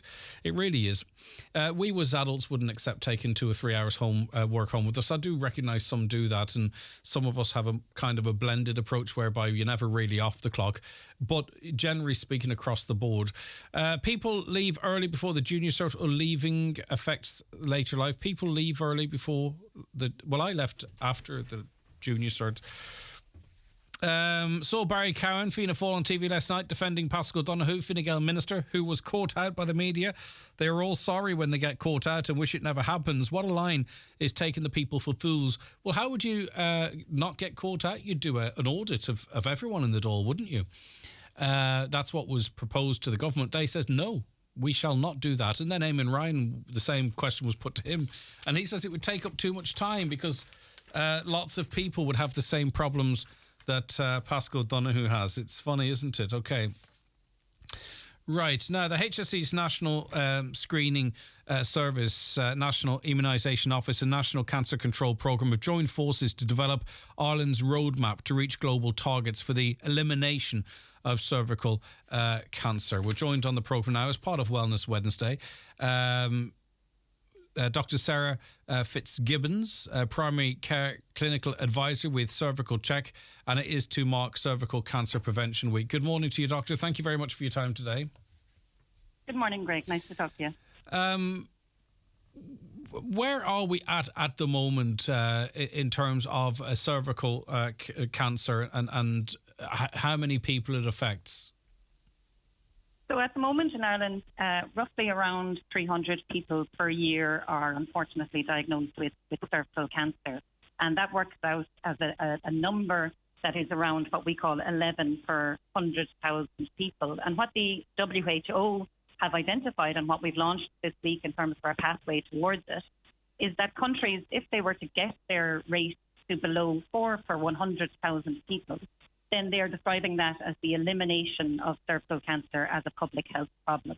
And that is really amazing to think that there is a disease, a cancer, that can potentially be prevented to the point where it becomes an extremely rare disease. And that's what we're aiming towards with our vaccination, with our screening and with our treatment. Well, let's focus on perhaps one of the key tools in our armoury would be vaccination. By 2030, 90% of girls should be fully vaccinated with HPV vaccine by 15 years of age. How much do you think the controversy over COVID vaccines, and it's not something I'm not dragging into this conversation, don't get me wrong, but there might be for some a toxicity with vaccines now, others not, of course, that might prevent us reaching that 90% mark. And then, of course, there's another conversation about young people being encouraged to do this, that or the other because they get a vaccine before the ages of 15 years of age. You know the arguments that are out there, Doctor. So how do you, can they all be overcome, do you believe, to reach that 90% vaccination rate of girls by 2030? We know that there can be considerations, particularly from parents, around safety of any medication or vaccine that you might be giving to a young person or a child. What we do know with the HPV vaccine, for example, is that it has been given to millions of people around the world in a number of different countries, and no country has identified any health risks from it or any long-term medical side effects from the vaccine. And this is incredibly important. We know how safe it is, and we also know how effective it is. At the same time, we can understand people's concerns, and we are always willing to have a conversation, we'll say, with the parent. I'm a GP myself in Cork, and I often have conversations with parents around all sorts of vaccines, maybe when they bring their babies for their first vaccinations or even when they come themselves for their flu vaccine. And we're always ready to take people's questions on board. And as I say, we always recognise that there can be concerns, but we do know with this HPV vaccine how safe it is and also how effective it is. There are a number of different cancers caused by the HPV virus, and if we can make sure that, as you mentioned, the WHO target of having 90% of girls vaccinated by the age of 15, we know that we can bring down the levels of all sorts of cancers for people. And obviously that has to be good news. Do you know where we're at in terms of what amount of the target group we're talking about are currently vaccinated, and have we seen any trends in terms of the level of vaccination over the last 2 or 3 years? Yes, so it's been great that the levels of vaccination have been increasing. So there would have been a dip in our rates around about 2015, 2016, and around that time there would have been quite a bit of information and misinformation going around on social media. And again, as I say, parents would be understandably concerned. But thankfully, what we've seen, and particularly from the amazing work done by Laura Brennan and since her unfortunate death by her family, in terms of promoting the HPV vaccine, and we can really see those effects. And as you may know, we now have catch-up programs. So for people who may have missed the vaccine, we'll say the first time around when they were in secondary school, so women are now able to attend to the catch-up clinics and get their vaccine. The other great bit of news is that now 1 dose of the vaccine is sufficient for the vast majority of people, so it's exactly as effective as the other doses would have been. And so you're just coming for a single shot and then you're done. So we would really strongly encourage anybody who has not yet received the vaccine, so women up to the age of 25, to attend the catch-up clinics. And you can find out information about that on hpv.ie. What role, if any, does the vaccination of boys with the HPV vaccine have in terms of this type of cancer in women? So again, HPV is a virus that can affect both boys and girls, men and women, and we are really lucky that since 2019, all students in first year in secondary school, so boys and girls, are eligible to receive the vaccine for free. So compared to what the WHO target is in terms of the 90% of girls up to the age of 15, we have that additional extra protection here in Ireland where our boys and young men are also able to get the vaccine. And that's fantastic because it means that there will be less of the virus circulating in the community, and that means that there will be fewer people with persistent HPV infection, which is the part of the infection that can cause trouble. Having HPV by itself is not necessarily a problem. It's when it persists or stays in the body that we know that can cause changes which can lead to cancer. Also, one of the targets outlined by the WHO is 70% of women to be screened using a high-performance test by the age of 35, again by 45. Like currently, what percentage of women are receiving a high-performance test by the age of 35 in Ireland? And I ask only just to see, how far we have to go to reach these targets. And with screening, we're actually really lucky in that over the last number of years, our screening rates have been on average between 75 and 80%. And that can vary according to age groups. So we know that people in older age groups tend to be less likely to attend for screening, and we would strongly recommend everybody, particularly women over the age of 50, to attend for screening. But we have been really fortunate in this country that we've had a really strong response from the community in terms of attending for screening, which is fantastic.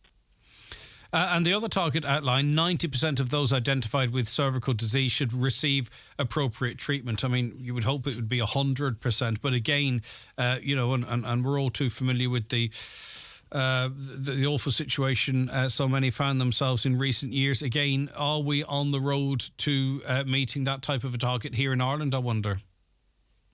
We absolutely are. And again, you have rightly pointed out that you would expect that to be 100%. And what we know with cervical cancer is that it is a disease which really shows up the inequities and inequalities in healthcare around the world. So for some countries, for them to achieve 90% treatment, that's a target that is going to be difficult for them. You say when the WHO is launching these targets, they know for some countries that is really, really difficult. Whereas in Ireland, we know that people who need to receive the treatment, when they are found either through screening or through symptoms to have cancer or precancerous cells, we know that they're able to access colposcopy clinics and cancer services, within the time frame that is recommended. Now, obviously, we've been speaking about prevention, more latterly identifying it through screening, and then hopefully the process of treatment. But it's very important, as much as we can, to detect cervical cancer early. So outside of prevention or screening, what should people be looking out for, and what symptoms should people be looking out for, and what do they do if they discover them? That's a great question, Greg, and it is really important that people would be watchful or mindful of any symptoms that may be suggestive of cervical cancer. So those would be bleeding in between periods, maybe bleeding after sex, any unusual changes that a person might notice in their menstrual cycle. For some people, it might be pain when they're having sex, any of those kinds of symptoms.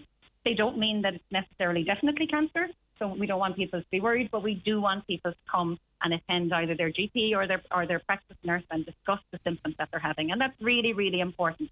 So even if you've had your regular screening test, which we recommend for everybody to do, if you have any symptoms at all that you're not sure about, we always welcome those people into our GP practices. We can have a chat. We can work out what is the best next step in terms of figuring out why you might be having those symptoms at this time. And I think it's important people don't try and sort of self-triage, put it down to menopause or something else.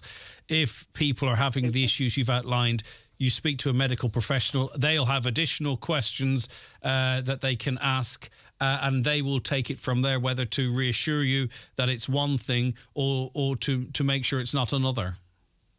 Exactly. And sometimes people feel, that's not important enough for me to attend my GP, or maybe I'll wait and see what happens. As GPs, we love when we find out that there's nothing wrong. That's a good news story for us. So we need you to come and tell us what your concerns are, what your worries are. We'll take you through the process then of the tests that we might need to do in order to find out a little bit more. But absolutely trying not to either use Dr. Google, which might frighten the daylights out of you, or, just leave time pass and hope that something will go away by itself. It's really important that you come and speak to a professional. How important is it that people go for tests when they're invited to? So we know that screening works best when it's done according to the regular intervals or the regular time frame. So each time that you have a screening test done, you've really ticked that box in terms of looking after your well-being and your own health. And so when you get the invite, I know people would be very busy. It can be hard to fit things in, but it is really important to try and keep up to date. If you're not sure when your next screening test is due, you can check online. So if you go to cervicalcheck.ie and you can check on the register to see when your next screening test is due. Because sometimes people might forget when their last one was. Screening's been extended, I think, to the age of 65. Does it need to go beyond that? So the evidence that we have based our screening age groups on are based entirely on the international evidence that's available. And we know that, again, if you come back to the WHO targets, they mentioned they're just having 2 tests at the age of one before the age of 35 and one before the age of 45. So the WHO knows that simply having 2 tests is actually really, really effective in terms of cervical cancer prevention. In Ireland, for most people, they would be having maybe 8 tests before the age of 65. And we know that that is the best protection for you. And again, in terms of protecting your health, doing everything you can in terms of keeping yourself healthy, that is the right thing to do. Okay. Listen, thank you for your time this morning. I really appreciate it, Doctor. Take care of yourself. No problem. All right, that's Dr. Sarah Fitzgibbons there, primary care clinical advisor with Cervical Check. And we're speaking to the doctor there as part of Cervical Cancer Prevention Week. All right, okay. Hopefully things, I think they have greatly improved in that area. But it's not many cancers that we have within our grasp, the possibility to eliminate them. But that seems to be the case. Well, it doesn't seem to be. That is the case with that cancer. The 9 to Noon Show, brought to you by Kelly's Toyota, where you can now test drive the newest member of the iconic Corolla family, the Corolla Cross Hybrid Electric SUV. I hear you some wiring needs a fixing, ma'am. The name's Buzz, on account of my work. No chance. Not all cowboys ride horses. All safe electric registered electrical contractors must give you a certificate of completion that shows their work meets approved standards. Find one nearby on safeelectric.ie. Us pigeons see everything when we're flapping around up here. Well, almost everything. See, burning certain fuels releases invisible toxic pollutants, which can trigger asthma and lead to serious illness. So, if you're going to light a fire in your home, make sure to use low-smoke fuel. Oh, and never wing it burning rubbish. Choosing low-smoke fuel is better for all of us. Let's clear the air for everyone. And remember to clean chimneys and heating appliances at least once a year. Brought to you by the Government of Ireland. Living in Derry is absolutely fantastic. Everyone's so friendly, they're the salt of the earth, and there's a great atmosphere. I've always wanted to be a paramedic. I decided to apply to Ulster University because this is a pioneering course in Northern Ireland. It's laid the foundations for a successful and rewarding career as a paramedic. Studying at the McGee campus is absolutely fantastic. It's a compact but vibrant campus right in the heart of the city centre. It's where old meets new and where culture meets character. I'm Ben and I'm a first-year student paramedic studying at Ulster University. The Guardian University Guide 2023 named Ulster #1 university in Northern Ireland. Ulster University, delivering sustainable futures. Are you interested in a career in financial services? John F. Lowery Financial Services are expanding, and we are looking for administrators, trainee financial advisors, and experienced financial advisors to join our team. With competitive packages on offer for all positions, why not check out our Facebook or LinkedIn page for more information? If you are highly motivated, enthusiastic, and want to work for an award-winning broker, we want you. To apply, send a CV to lisa@jfl.ie on or before the closing date of the 29th of January. John F. Lowery and Associates Limited, trading as John F. Lowery Financial Services, are regulated by the Central Bank of Ireland. John F. Lowery Financial Services is an equal opportunity employer. Okay, you're very welcome back to the 9 till noon show here on Highland Radio. Now, a caller says, hi, the Now Doc service will be a massive loss to Donegal. Well, it's not being lost. I don't want to alarm anyone at this stage. What we're trying to do is make sure that we are abreast of any changes that might happen. A lot of people out there believe that the current service is good, but clearly needs more resources, more funding. We can't say at this point that it's going or what's to replace it. We've, as much as we can on this programme, have tried to have this conversation out in front, but it's hard for us to get information as well. But another caller says this is another sneaky approach by the HSE to outsource services, which will cost a lot more money, and lives will be lost because there'll be long waiting lists depending on where each person who needs care lives. Why don't they use one of the new health centres to house the Now Doc, as they are empty all weekend? I suppose that would make too much sense. There's a state-of-the-art one in Newtown Cunningham, and it's one of many. No point in building them unless they're used to the maximum. The property at Nowdock, says this caller, is owned by a management company. Why would they want the service to leave the building? Seems very strange at a time when CareDoc were talking about taking over. The politicians who were at the meeting need to come on, and the truth needs to come out for the people employed by the service, kept in the dark as usual. If CareDoc take over, another dark day for Donegal and our health service. But unfortunately, we don't know what the future CareDoc model, if that were CareDoc already involved, we know, but what that new model might look like. Greg, the Nowdock, maybe the lease is up on the building and moving to the HSE state-owned building is cheaper, more room, parking, etc. Yes, that is certainly not impossible. Right. Apparently, what has happened is we had been given note. Is this okay for me to read? It is, I think. I'll come back to that because some of the information we're being given is being given to us in confidence, and I just want to double check one that that's okay to read without identifying anyone because they can't speak to us publicly. That's for me to read out, isn't it, Caroline? Yeah. If the minister can't look after his election finances properly, how in God's name can he be expected to look after the nation's finances? Is this a Monty Python sketch? Says a caller. Yep, happy enough to go with that. All right, back to the Nowdock issue here. Hi, Greg, read the movement in the hub. Apparently what has happened is we had been given notice to terminate the building down here by the landlord over Christmas because there's so many issues with it. So at the moment, estates are trying to find somewhere else for us. That's HSE Estates, I presume. They are ideally looking for a building to house us all, but in case there's a problem, they're looking to maybe do the room for the doctors. It'll carry on from where we are, and they will look for somewhere else for the nurses and the call handlers and the admin office. The call handlers, sorry. The call centre will be elsewhere, but it's just actually finding the premises in Letterkenny to house us just. The new phone systems are going on ahead in the next week or so. So candles lit, that's where we're at. Okay. Listen, I really appreciate staff in services like Nowdock and the HSE and others as well for trusting us with their information. And it's unfortunately one of the only ways we can get a lot of this information out. But listen, it's great to have that relationship and thank you. Hi, Greg. Can you ask your listeners, are they having any bother with the RTE and TV3? Ours is so bad. That's in the Lifford area. Are you on a digital? Did you do a rescan of the channels? It's possible maybe some of the frequencies change and you don't have your TV set to auto scan. I'm just guessing here. Could it possibly be that? Anyone else having problems with RTE and TV3? Now, it could be an aerial issue as well. We've thrown it out there. We'll see what we can come up with. Right, I want to read an email I received from one of our listeners here. It's kind of long, but we appreciate it. That's why we invite people to email. Hi, Greg. I'm 86 years young. I cannot understand how the Donegal people are not up in arms at the prospect of closing Nowdock and passing the jobs to a private company. If I was young, I would lead the pack in protest. In a country with limited employment and industry, in a county with a micro problem affecting a huge percentage of people, with a big increase in population lately, now they want to cut back on medical services. I hear mention of patient safety and clinical governance coming from meetings. When you're 86 like me, you know it's all nonsense. Everyone with their wits about them knows it's a cutting of financial cost. Surely, why else would the HSE bother to change Nowdock and pass the service to a private company? It's all about money. I did my homework because a friend of mine works in Nowdock and is anxious about her job.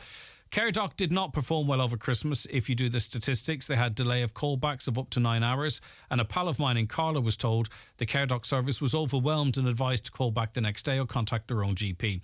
This is the reality, folks, of CareDoc that never happened to me in Nowdock. There's no way on God's earth the CareDoc will provide the capacity of services that Nowdock provides. As for patient safety, I'm 86 years old. I mentioned I phoned in with medical issues and I was immediately speaking to a nurse and an ambulance was called. On another occasion, I had a bout of indigestion, but an ambulance was called since I had pain in the chest. There was no delay in emergency treatment that requires a hospital with Nowdock, and there never was. What's all the safety jargon about coming from meetings? I think Donegal people will be at a big loss if this private reduced service is introduced and people won't realise the reality until after the service is gone. And how in God's name could the GPs cope with more patients if this happens? I find it difficult at times trying to get attention for less serious ailments because my own GP is just too busy. This is when I and everyone else needs NowDoc. I don't understand the issues fully, but I hear talk of Donegal GPs having to pay money towards the NowDoc service. I'm not sure about that. Surely the HSE should pay towards this to assist the service. The GPs are exhausted and under huge pressure. We've so many poor and wonderful people from war-torn countries living here with us, adding to the numbers in GP practices. Donegal has taken so many refugees, percentages-wise. We welcome these people, but let the government honour this and increase the medical service and keep NowDoc as it is. When we're struggling the most, why take away the service? Why give jobs to a private company and take them from our lovely girls and lads working in NowDoc? I hear not all of NowDoc staff are permanent. Taking jobs from Donegal people to pass them to a private company. It's the HSE's and the government's job to take care of its patients and its staff. I urge Donegal people and our lads in the Oireachtas to not allow a further blow to our forgotten county. We've had enough. I hope, God willing, if I'm alive this time next year, to be able to pick up the phone and speak to my Donegal NowDoc service instead of some private company in Carlow. All right, thank you very much for that, Con. Well worded, well thought out. We appreciate it. A lot of people talking about people coming in here and the increase in population. Is it just me, and it kind of breaks my heart, but then again, maybe I'm excited for young people, I don't know, but it just seems to me that everywhere I look now on social media, there's another going away party or another image of people saying goodbye to young people at an airport. I don't recall seeing this for ages. And now everywhere I look, it seems to be young people, particularly, I'm not saying exclusively, emigrating, heading off to Australia or America or Britain. As I say, maybe it's a great thing. Maybe it's them spreading their wings and learning about life and having new life experiences. But it's just hard to look at so many young people having gone away. Is that just me? Maybe it's just something I'm exposed to because of the friends group or Facebook algorithms, I don't know, or whatever social media it is. But do you get a sense there's lots and lots of young girls and young boys, young men and young women heading off? Maybe it's in your family. I don't know. It just, there's a part of me, it makes me feel really sad. We've seen it before, and I'll tell you what happens is then you start seeing bars being empty locally, and then you start seeing other... I'm not saying they should stay here and booze. I think... Do you understand where I'm coming from? It's just another generation seems to be... many of them leaving, and when some of them leave, then the others go, well, sure, we might as well. I don't know, as I say, maybe I'm amplifying it, maybe it's not happening as much as it seems to me, but I don't know, it feels like that. Watch the show live now on YouTube, Facebook and at highlandradio.com.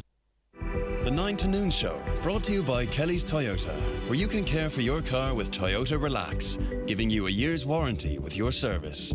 Terms and conditions apply. Greener choices are the key to a sustainable future. That's why Energia will give you cash back for any excess energy you produce from solar panels at home with our great value microgeneration tariff. Because the choices we all make today will change how we live tomorrow. Hello, Hill 16 Insurance. How can I help you? Up the dubs. Hi. I am looking for a home insurance quote. Righto, and what part of Dublin do you live in? I don't actually live in Dublin. Right. Do you at least support the dubs? What? I'm just looking for home insurance. Well, you're going to have to keep looking, pal, because Hill 16 is Dublin only.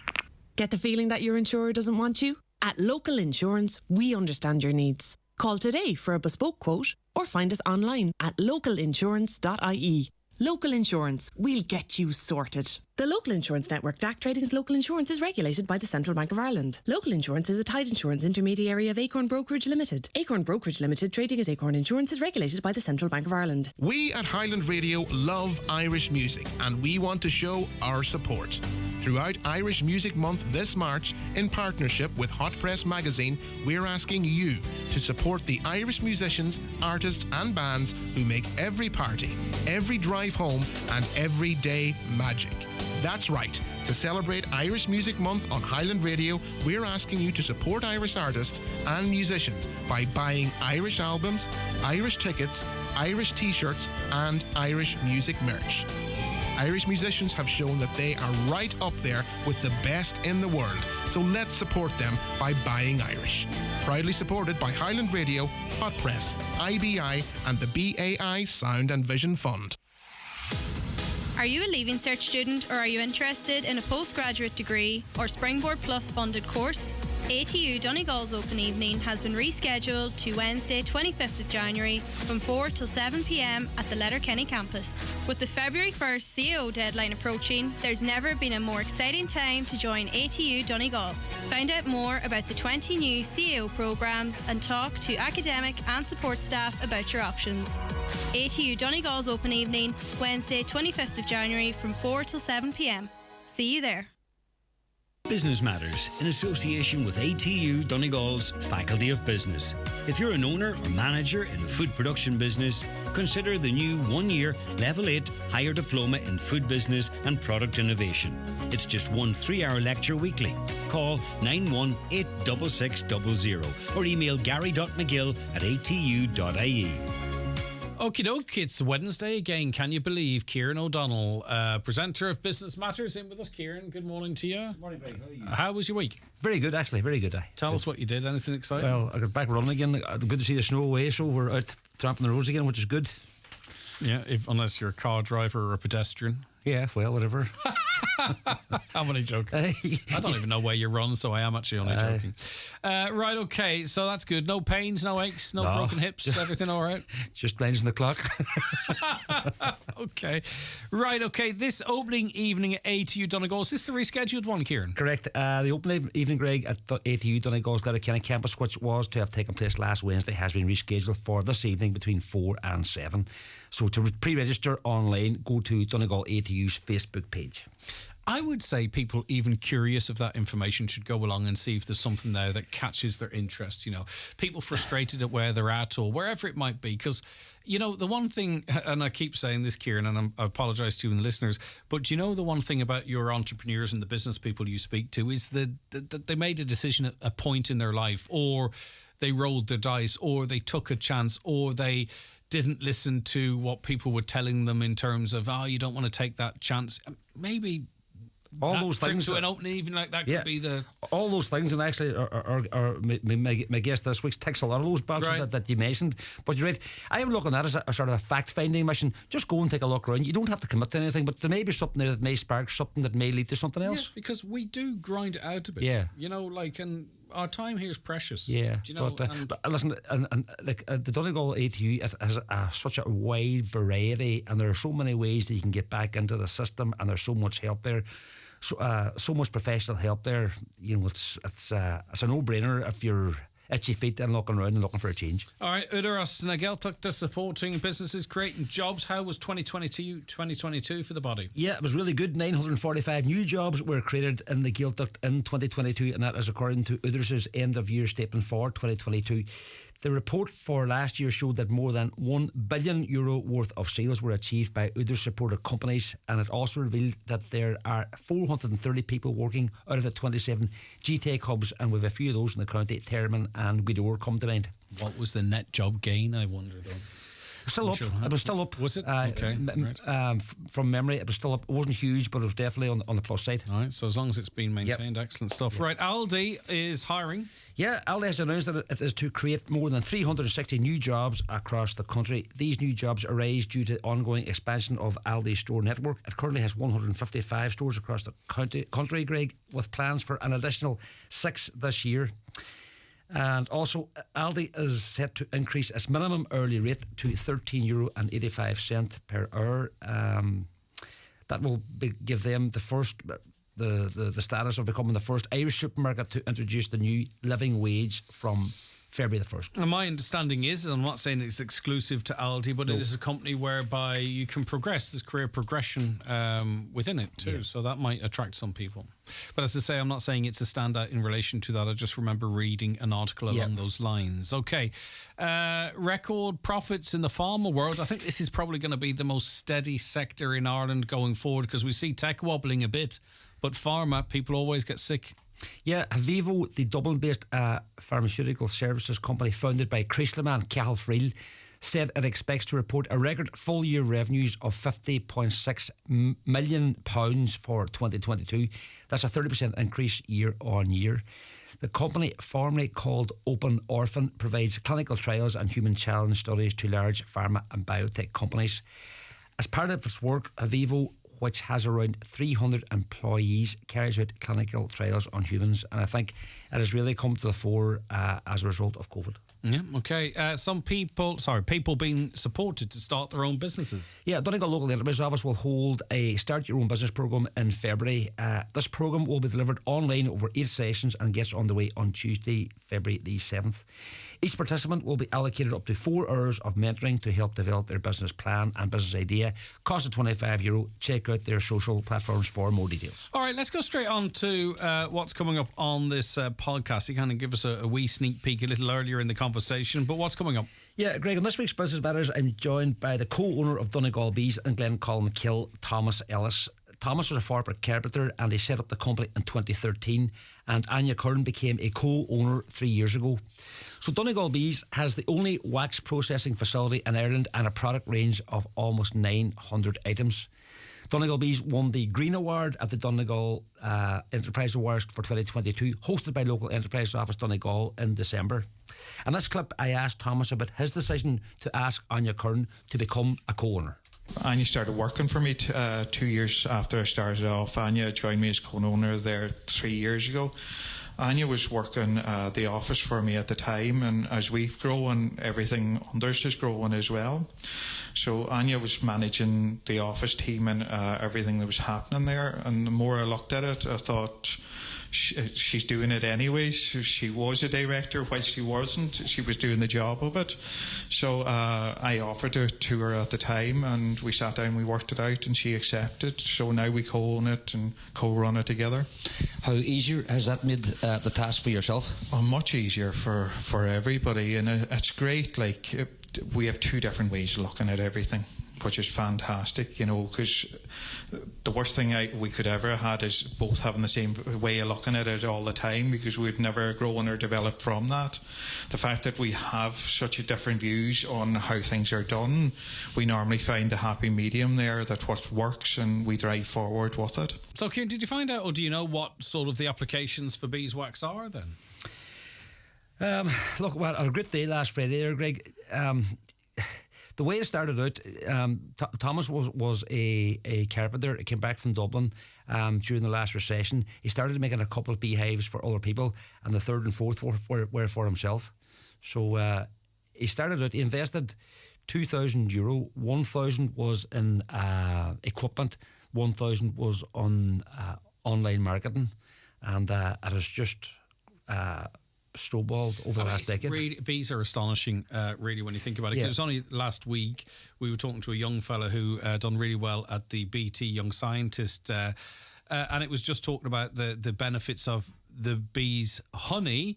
And again, if it's not polluted or nothing toxic gets into it, I think it's one of the only food groups that will never go off. And then we have these myriad of applications for the bees' wax, and then you see it in a hive. I know they're man-made hives, but this golden nectar in the middle, and then this beautiful, perfectly formed wax on the outside, and both elements of that are really usable for humans. The beekeeping culture underwent something of a resurgence, Greg, during COVID for obvious reasons. People had time. There's a real buzz about it at the moment. Very good, very good. What? But look, it's a great business story. It's a great success story. I mean, for somebody to change from what he was used to doing, and always looking, always thinking. Anya Curran became the business partner 3 years ago, as you heard him saying, open to new ideas and new perspective. And they have plans as well for a major development in Carrick, which he talks about as well in the podcast. You're a hive of information, Kieran, I will tell you that much. The full interview with Thomas Ellis, and it's a wide-ranging interview, is available now on Highland Radio or on Spotify or iTunes, and it's on air as well, isn't it? Yeah, after the 6 o'clock news on Sunday evening. All right, and if you'd like to get in touch with the programme, that is? Yeah, just drop me an email, please, Greg. Usual email address, businessmatters@highlandradio.com. All right, honey, thank you. We'll be back with more, and Kieran will be back with us next Wednesday. Maybe after 11:30, and we'll be back with you after the break today. Business Matters in association with ATU Donegal's Faculty of Business. If you're an owner or manager in a food production business, consider the new 1-year Level 8 Higher Diploma in Food Business and Product Innovation. It's just one 3-hour lecture weekly. Call 9186600 or email gary.mcgill@atu.ie. The 9 to Noon Show, brought to you by Kelly's Toyota. Test drive Ireland's best-selling hybrid electric range at our showroom, Port Road, Letterkenny. Mr. Blue Sky, please tell us why. The Lotto jackpot is a guaranteed €2 million. Play responsibly in-store, in-app or at lottery.ie. The National Lottery. It could be you. Urgent news. The House Proud Group stock disposal sale at the Strabane store must end this Sunday. All remaining clearance stock has been transferred to the store and final price cuts made, with drastic reductions on furniture for every room. The massive stock disposal sale at House Proud Abercorn Square, Strabane. Sale ends 6 p.m. Sunday. Also at the OMA store. The CAO application deadline of 1st of February is fast approaching. Don't miss the opportunity to add Ireland's highest ranked university to your CAO choices. Trinity College Dublin offers over 100 undergraduate degrees, 170 clubs and societies, and so much more. Our world-class lecturers and beautiful campus in the heart of Dublin City have been inspiring generations for over 400 years. Visit tcd.ie/CAO and be inspired. That's tcd.ie/CAO. Are you tired of waiting for treatment or surgery? Did you know you can receive immediate treatment across the border under the new NI planned healthcare scheme at potentially no cost? Donegal patients are still being treated with us at Kingsbridge Private Hospital Northwest post-Brexit. The process is easy and our dedicated team will help guide you through it. So why wait? Contact us today to find out how you can skip the waiting lists and receive treatment in Northern Ireland. Visit kingsbridgeprivatehospital.com. Because life matters. Fabric World's biggest ever winter sale is now on. There's over 5,000 metres of curtain and upholstery now half price or less. All craft and dress fabrics reduced and lining from £1. Why not insulate your home with half price fleece interlining or avail of our fabulous Euro rates at Fabric World Maydown, Derry. Highland Radio weather updates with Ireland West Airport. Discover Edinburgh this summer with Ryanair's 3 times weekly service. Stunning architecture, endless winding streets and an awe-inspiring castle. Ireland West Airport. Don't just take off, take it easy. All right, breaks of light rain or drizzle early this morning. They've cleared now in a southerly direction, with sunny spells remaining, followed by for the rest of the day. And perhaps 1 or 2 showers. Moderate southwesterly winds will become northwesterly as rain clears. Highest temperature 7 or 8 degrees today. Pleasant enough out there, isn't it? Some more of your comments here. Brand new state-of-the-art medical centre in Buncrana. Why don't they open on Saturday mornings like they used to? Would ease now, Doc. Another, hi Greg, is there anybody out there happy with their political party and government? Like, would they be happy to vote them in again? Because it seems there's nothing going right anywhere. All bad news, thanks. The government want young people to emigrate. Successive Irish governments have used emigration to avoid a revolution. They will be looking for more visas for the US and Canada soon. That's one person's theory there. I don't mind where the Now Doc allocates to, so long as it provides the same enclosed car parking and access. It's no joke taking someone in a wheelchair to a building that has no covered parking as it's lashing rain, and you have to set up the wheelchair for them in the dark, which is something that needs to be considered when considering a location. Another caller says it makes sense to move Now Doc. It's always should have been located beside the hospital where there is quicker and easiest access to ED. Yeah, indeed. I suppose we always have to make sure that when we're reacting to things, we have to also consider that the change could be positive. Why does Now Doc have to be in LK? It's not just LK. There's Now Doc in Mount Charles. And where's the other location of Now Doc, Caroline? There's another office in... might be in Ashone, is there? Anyway, there's certainly one in Mount Charles, there's one in Letterkenny, and I think there might be one. We think there's one in Ashone. I know where the third is, but I just can't pull that information out of my head on the spot here. So it's not just Letterkenny. Lots of you getting involved in the homework conversation, you know. I think it's really... I think the government needs to listen, because there's various views on it, and I think the parents' and students' views are the most important on this. Via text regarding homework, can you add that a caller suggested that enhances government funding and youth workers in local community centres would be a solution? During summer holidays, extracurricular activities such as swimming, gymnastics, health promotion activities that are fun and interactive, and a broad range of sports or teams, games and technology opportunities, example coding, could be offered. This would provide childcare for working parents and allow schools to focus more on learning and practical learning, example science, visual maths exercises, etc., and reduce the need for homework. There's absolutely needs to be fun in learning at school, but sometimes things like swimming use up half a school day. Obviously, then, this means more homework. It is a life skill learning to study independently, so a very small amount of homework does no harm. This is easier for some people than others. Often working parents are coming in at 6 p.m. and children are tired then, and it causes issues in the home. Some children struggle with homework if they've learning difficulties, and you question if it's helping or hindering them. Example, the maths we learned years ago, very different methods now. Are we confusing the children? Same with sounds. Maybe, I think that listeners rounded up there, particularly in the latter part of it. A lot of the realities of modern life. My parents only had national school education. I'm in my sixth. I wonder too, there's more people out working. I think there's more households now with both parents working. Like, we have a system here now. I'm not sure how much it's changed, but maybe it was devised when you had someone who was in the home more. But things have changed dramatically in that regard now. Most cases, and there's lots of single-parent families out there, of course, but in two-parent families, that both were out working. And, maybe things were set up when there was someone at home more often than not. Do you know what I mean? Maybe on those grounds alone, things need to be reviewed, because that's and it's primarily women, I think, re-entering the workforce. That is hugely positive, but you have to say, well, if things are changing like that socially, do we have to change a little bit? Like in Japan, for example, they are at a crisis now. They are very, very close to the country being unable to sustain itself because their population is aging, their population is older, and people are having less children or having them late. And there's not enough young people in Japan now. They're actually at the tipping point in Japan. There's not enough young people. This is what, how you get some people that talk about how there's people trying to depopulate the world. Trust me, that's nonsense, because that's already happening. The world is depopulating itself, and it's causing big problems in many countries. But in Japan, they're at a tipping point now of the economy being unable to sustain itself. One of the factors is couples are choosing to have children late or not to have children, or women are working as well, which is great. But they haven't changed other structures to accommodate that, and they've got an aging population. They've got less younger people working, younger people to provide taxes and what have you, and they are a crisis point, literally as a crisis point at the moment.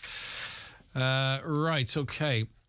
My parents only had national school education in my 60s, and as I progressed through secondary school, my homework became increasingly difficult. My parents had no idea how to help me, as they had never learned the stuff that I was studying. It was extremely frustrating for us all. I will admit to calling my parents stupid bog people more than once. Wow, okay. Well, listen, it's history repeating itself now. All right, maybe in your parents, by your testimony, your parents didn't go to secondary school. They couldn't help with your secondary homework. Now what's happening, those of us who did do secondary school have children who are learning things in a completely different way. So in a way, for different reasons, history has or is repeating itself. Hi, regarding the discussion about homework, I believe homework is important because it lets me see how my kid is doing. We only see the teacher once a year. You see, the problem, I'll read on, but this is where you're at an advantage, you see. Honestly, if Aaron sat down and done his homework in front of me, I couldn't tell you whether he's doing it well or not. He could be writing gobbledygook and saying that's what the teacher says we have to write, and I couldn't say whether he's right or wrong. Now, you're in a different situation, because you have... why is that, Caroline? Why is the problem? Is my computer broken? Yes, is the computer broken? It's not. All right, okay. Councillor Martin McDermott of Fianna Fáil joins us. Good morning, Martin. Good morning, Whose Greg. computer's Sorry. broken? I'm sick of having this conversation off air. We're having it on air now. I think it was me there, not you, to be fair. I'm only listening, Martin. Right, okay. Inishowen left behind the rest of Donegal when promoting the county for tourism. You know, it's an age-old battle, isn't it, Martin? You'll remember, I presume you might have been involved in, the Wads Atlantic Way was originally not planned to go into Inishowen, and there was a big battle to have it included. It always seems to be that Donegal's fighting for equality, but Inishowen sometimes is fighting for equality within Donegal in the northwest region. Yeah, I think, look, Greg, we always have to keep fighting for tourism, because I think tourism is so vitally important here at Inishowen. During those particular summer months and throughout the year, but particularly in the summer, we depend solely on it in lots of parts of the peninsula. And I just think that, and I think this has come up on a number of occasions, where a lot of the tour operators come into the county and they come to Donegal town and to some other parts of the county, and that's as far as they come, and that's as far as maybe they're sold to come to. And I think that, from a Donegal tourism point of view and from an Explore Inishowen point of view, I think there needs to be more collaborative work, collaborative approach. I think that, we had Explore Inishowen coming into us, looking for money for doing brochures and things like that. And I think that shouldn't be happening. We should have a budget here in the county that is for the county, not just for particular parts of the county. And I think that, the tour operators need to, and we don't get enough of them coming to Inishowen and buses. We don't get enough of the big tour operators coming up here, and I think that's where a lot of the businesses, get a lot of their revenue from in the summertime. And I think it's something that we need to have a serious look at. Yeah, I really think it's a strange old county, isn't it, when you think about it? Because, in terms of newspapers, the county's split. In terms of radio, the county's split for no really good reason. In terms of politics, sometimes it can be split. And then in terms of how we view it how we view it in terms of promoting the county's tourism, it's split. Do you know what I mean? Maybe it is time right across the board we start looking at it as the one big landmass, and there's something historical in our attitudes. I think that there are divisions within the county when we go talking about certain things, Martin. I think, Greg, if you look at Kerry, I think that's what has driven Kerry to be so successful, is that they sell Kerry as Kerry, not as Donegal, or not as Inishowen, or not as West Donegal, or not as particular parts of Kerry. They sell Kerry as Kerry. And I think that, that's something we need to do in Donegal. We need to sell Donegal as Donegal, but it needs to bring in all parts of the county, and it needs to be equal to all parts of the county. And revenue that's been distributed, let it be through the local authority or wherever, needs to be distributed as a whole county as well. And I think that's maybe where we're falling down. It'd also be interesting to see if you go into the tourism office in Bundoran or Donegal town, is there an awful lot in there? We don't know. I'm not asking you to have the answer to the question, but you would hope there's an awful lot of information in there pointing to people in the direction of Inishowen as well. Do you know what I mean? We need to sort of start getting it right internally too. I mean, look, we have so much to offer. Malin Head project is moving. Let it be at a snail's pace. It is certainly moving. We have Doe Famine Village out there. We have, the Wild Alpacas here and Lag.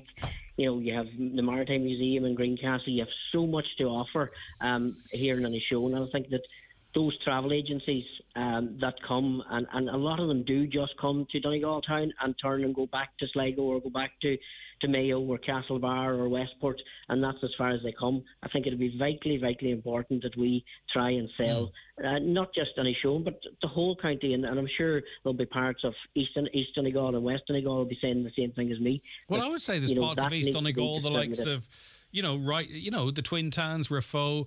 Okay, they might not have beaches or what have you, but amazing attractions, historical, all that kind of stuff. So really what we're saying, I don't want to dilute your point by sort of drifting here and there. We need then to establish a tourism promotional unit in Donegal for all of Donegal that treats all of the county as one, treats it equally. Absolutely, and sells the county as one, and I just feel at the minute that that's not happening and that's not working. And I think for the county to be successful and to be a real prominent tourism county to come to, and we're going to bring people from America and all over the world to come here, we need to sell the county as a whole. And let's practice what we preach. There's no point us always complaining that we're forgotten about in Dublin, when we have parts of Donegal that feel they're forgotten about in Lifford or Letterkenny. Do you know what I mean? Let's start practicing what we preach then. Absolutely. We need to deliver on that, and we need to make sure that the revenue is distributed equally among all parts of the county. Yeah, I think that's a fair shout.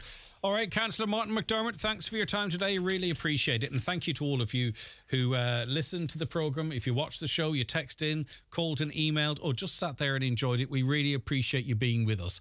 And we're back with you tomorrow morning at 9. Thank you very much to Caroline Orr, who researched and produced the show.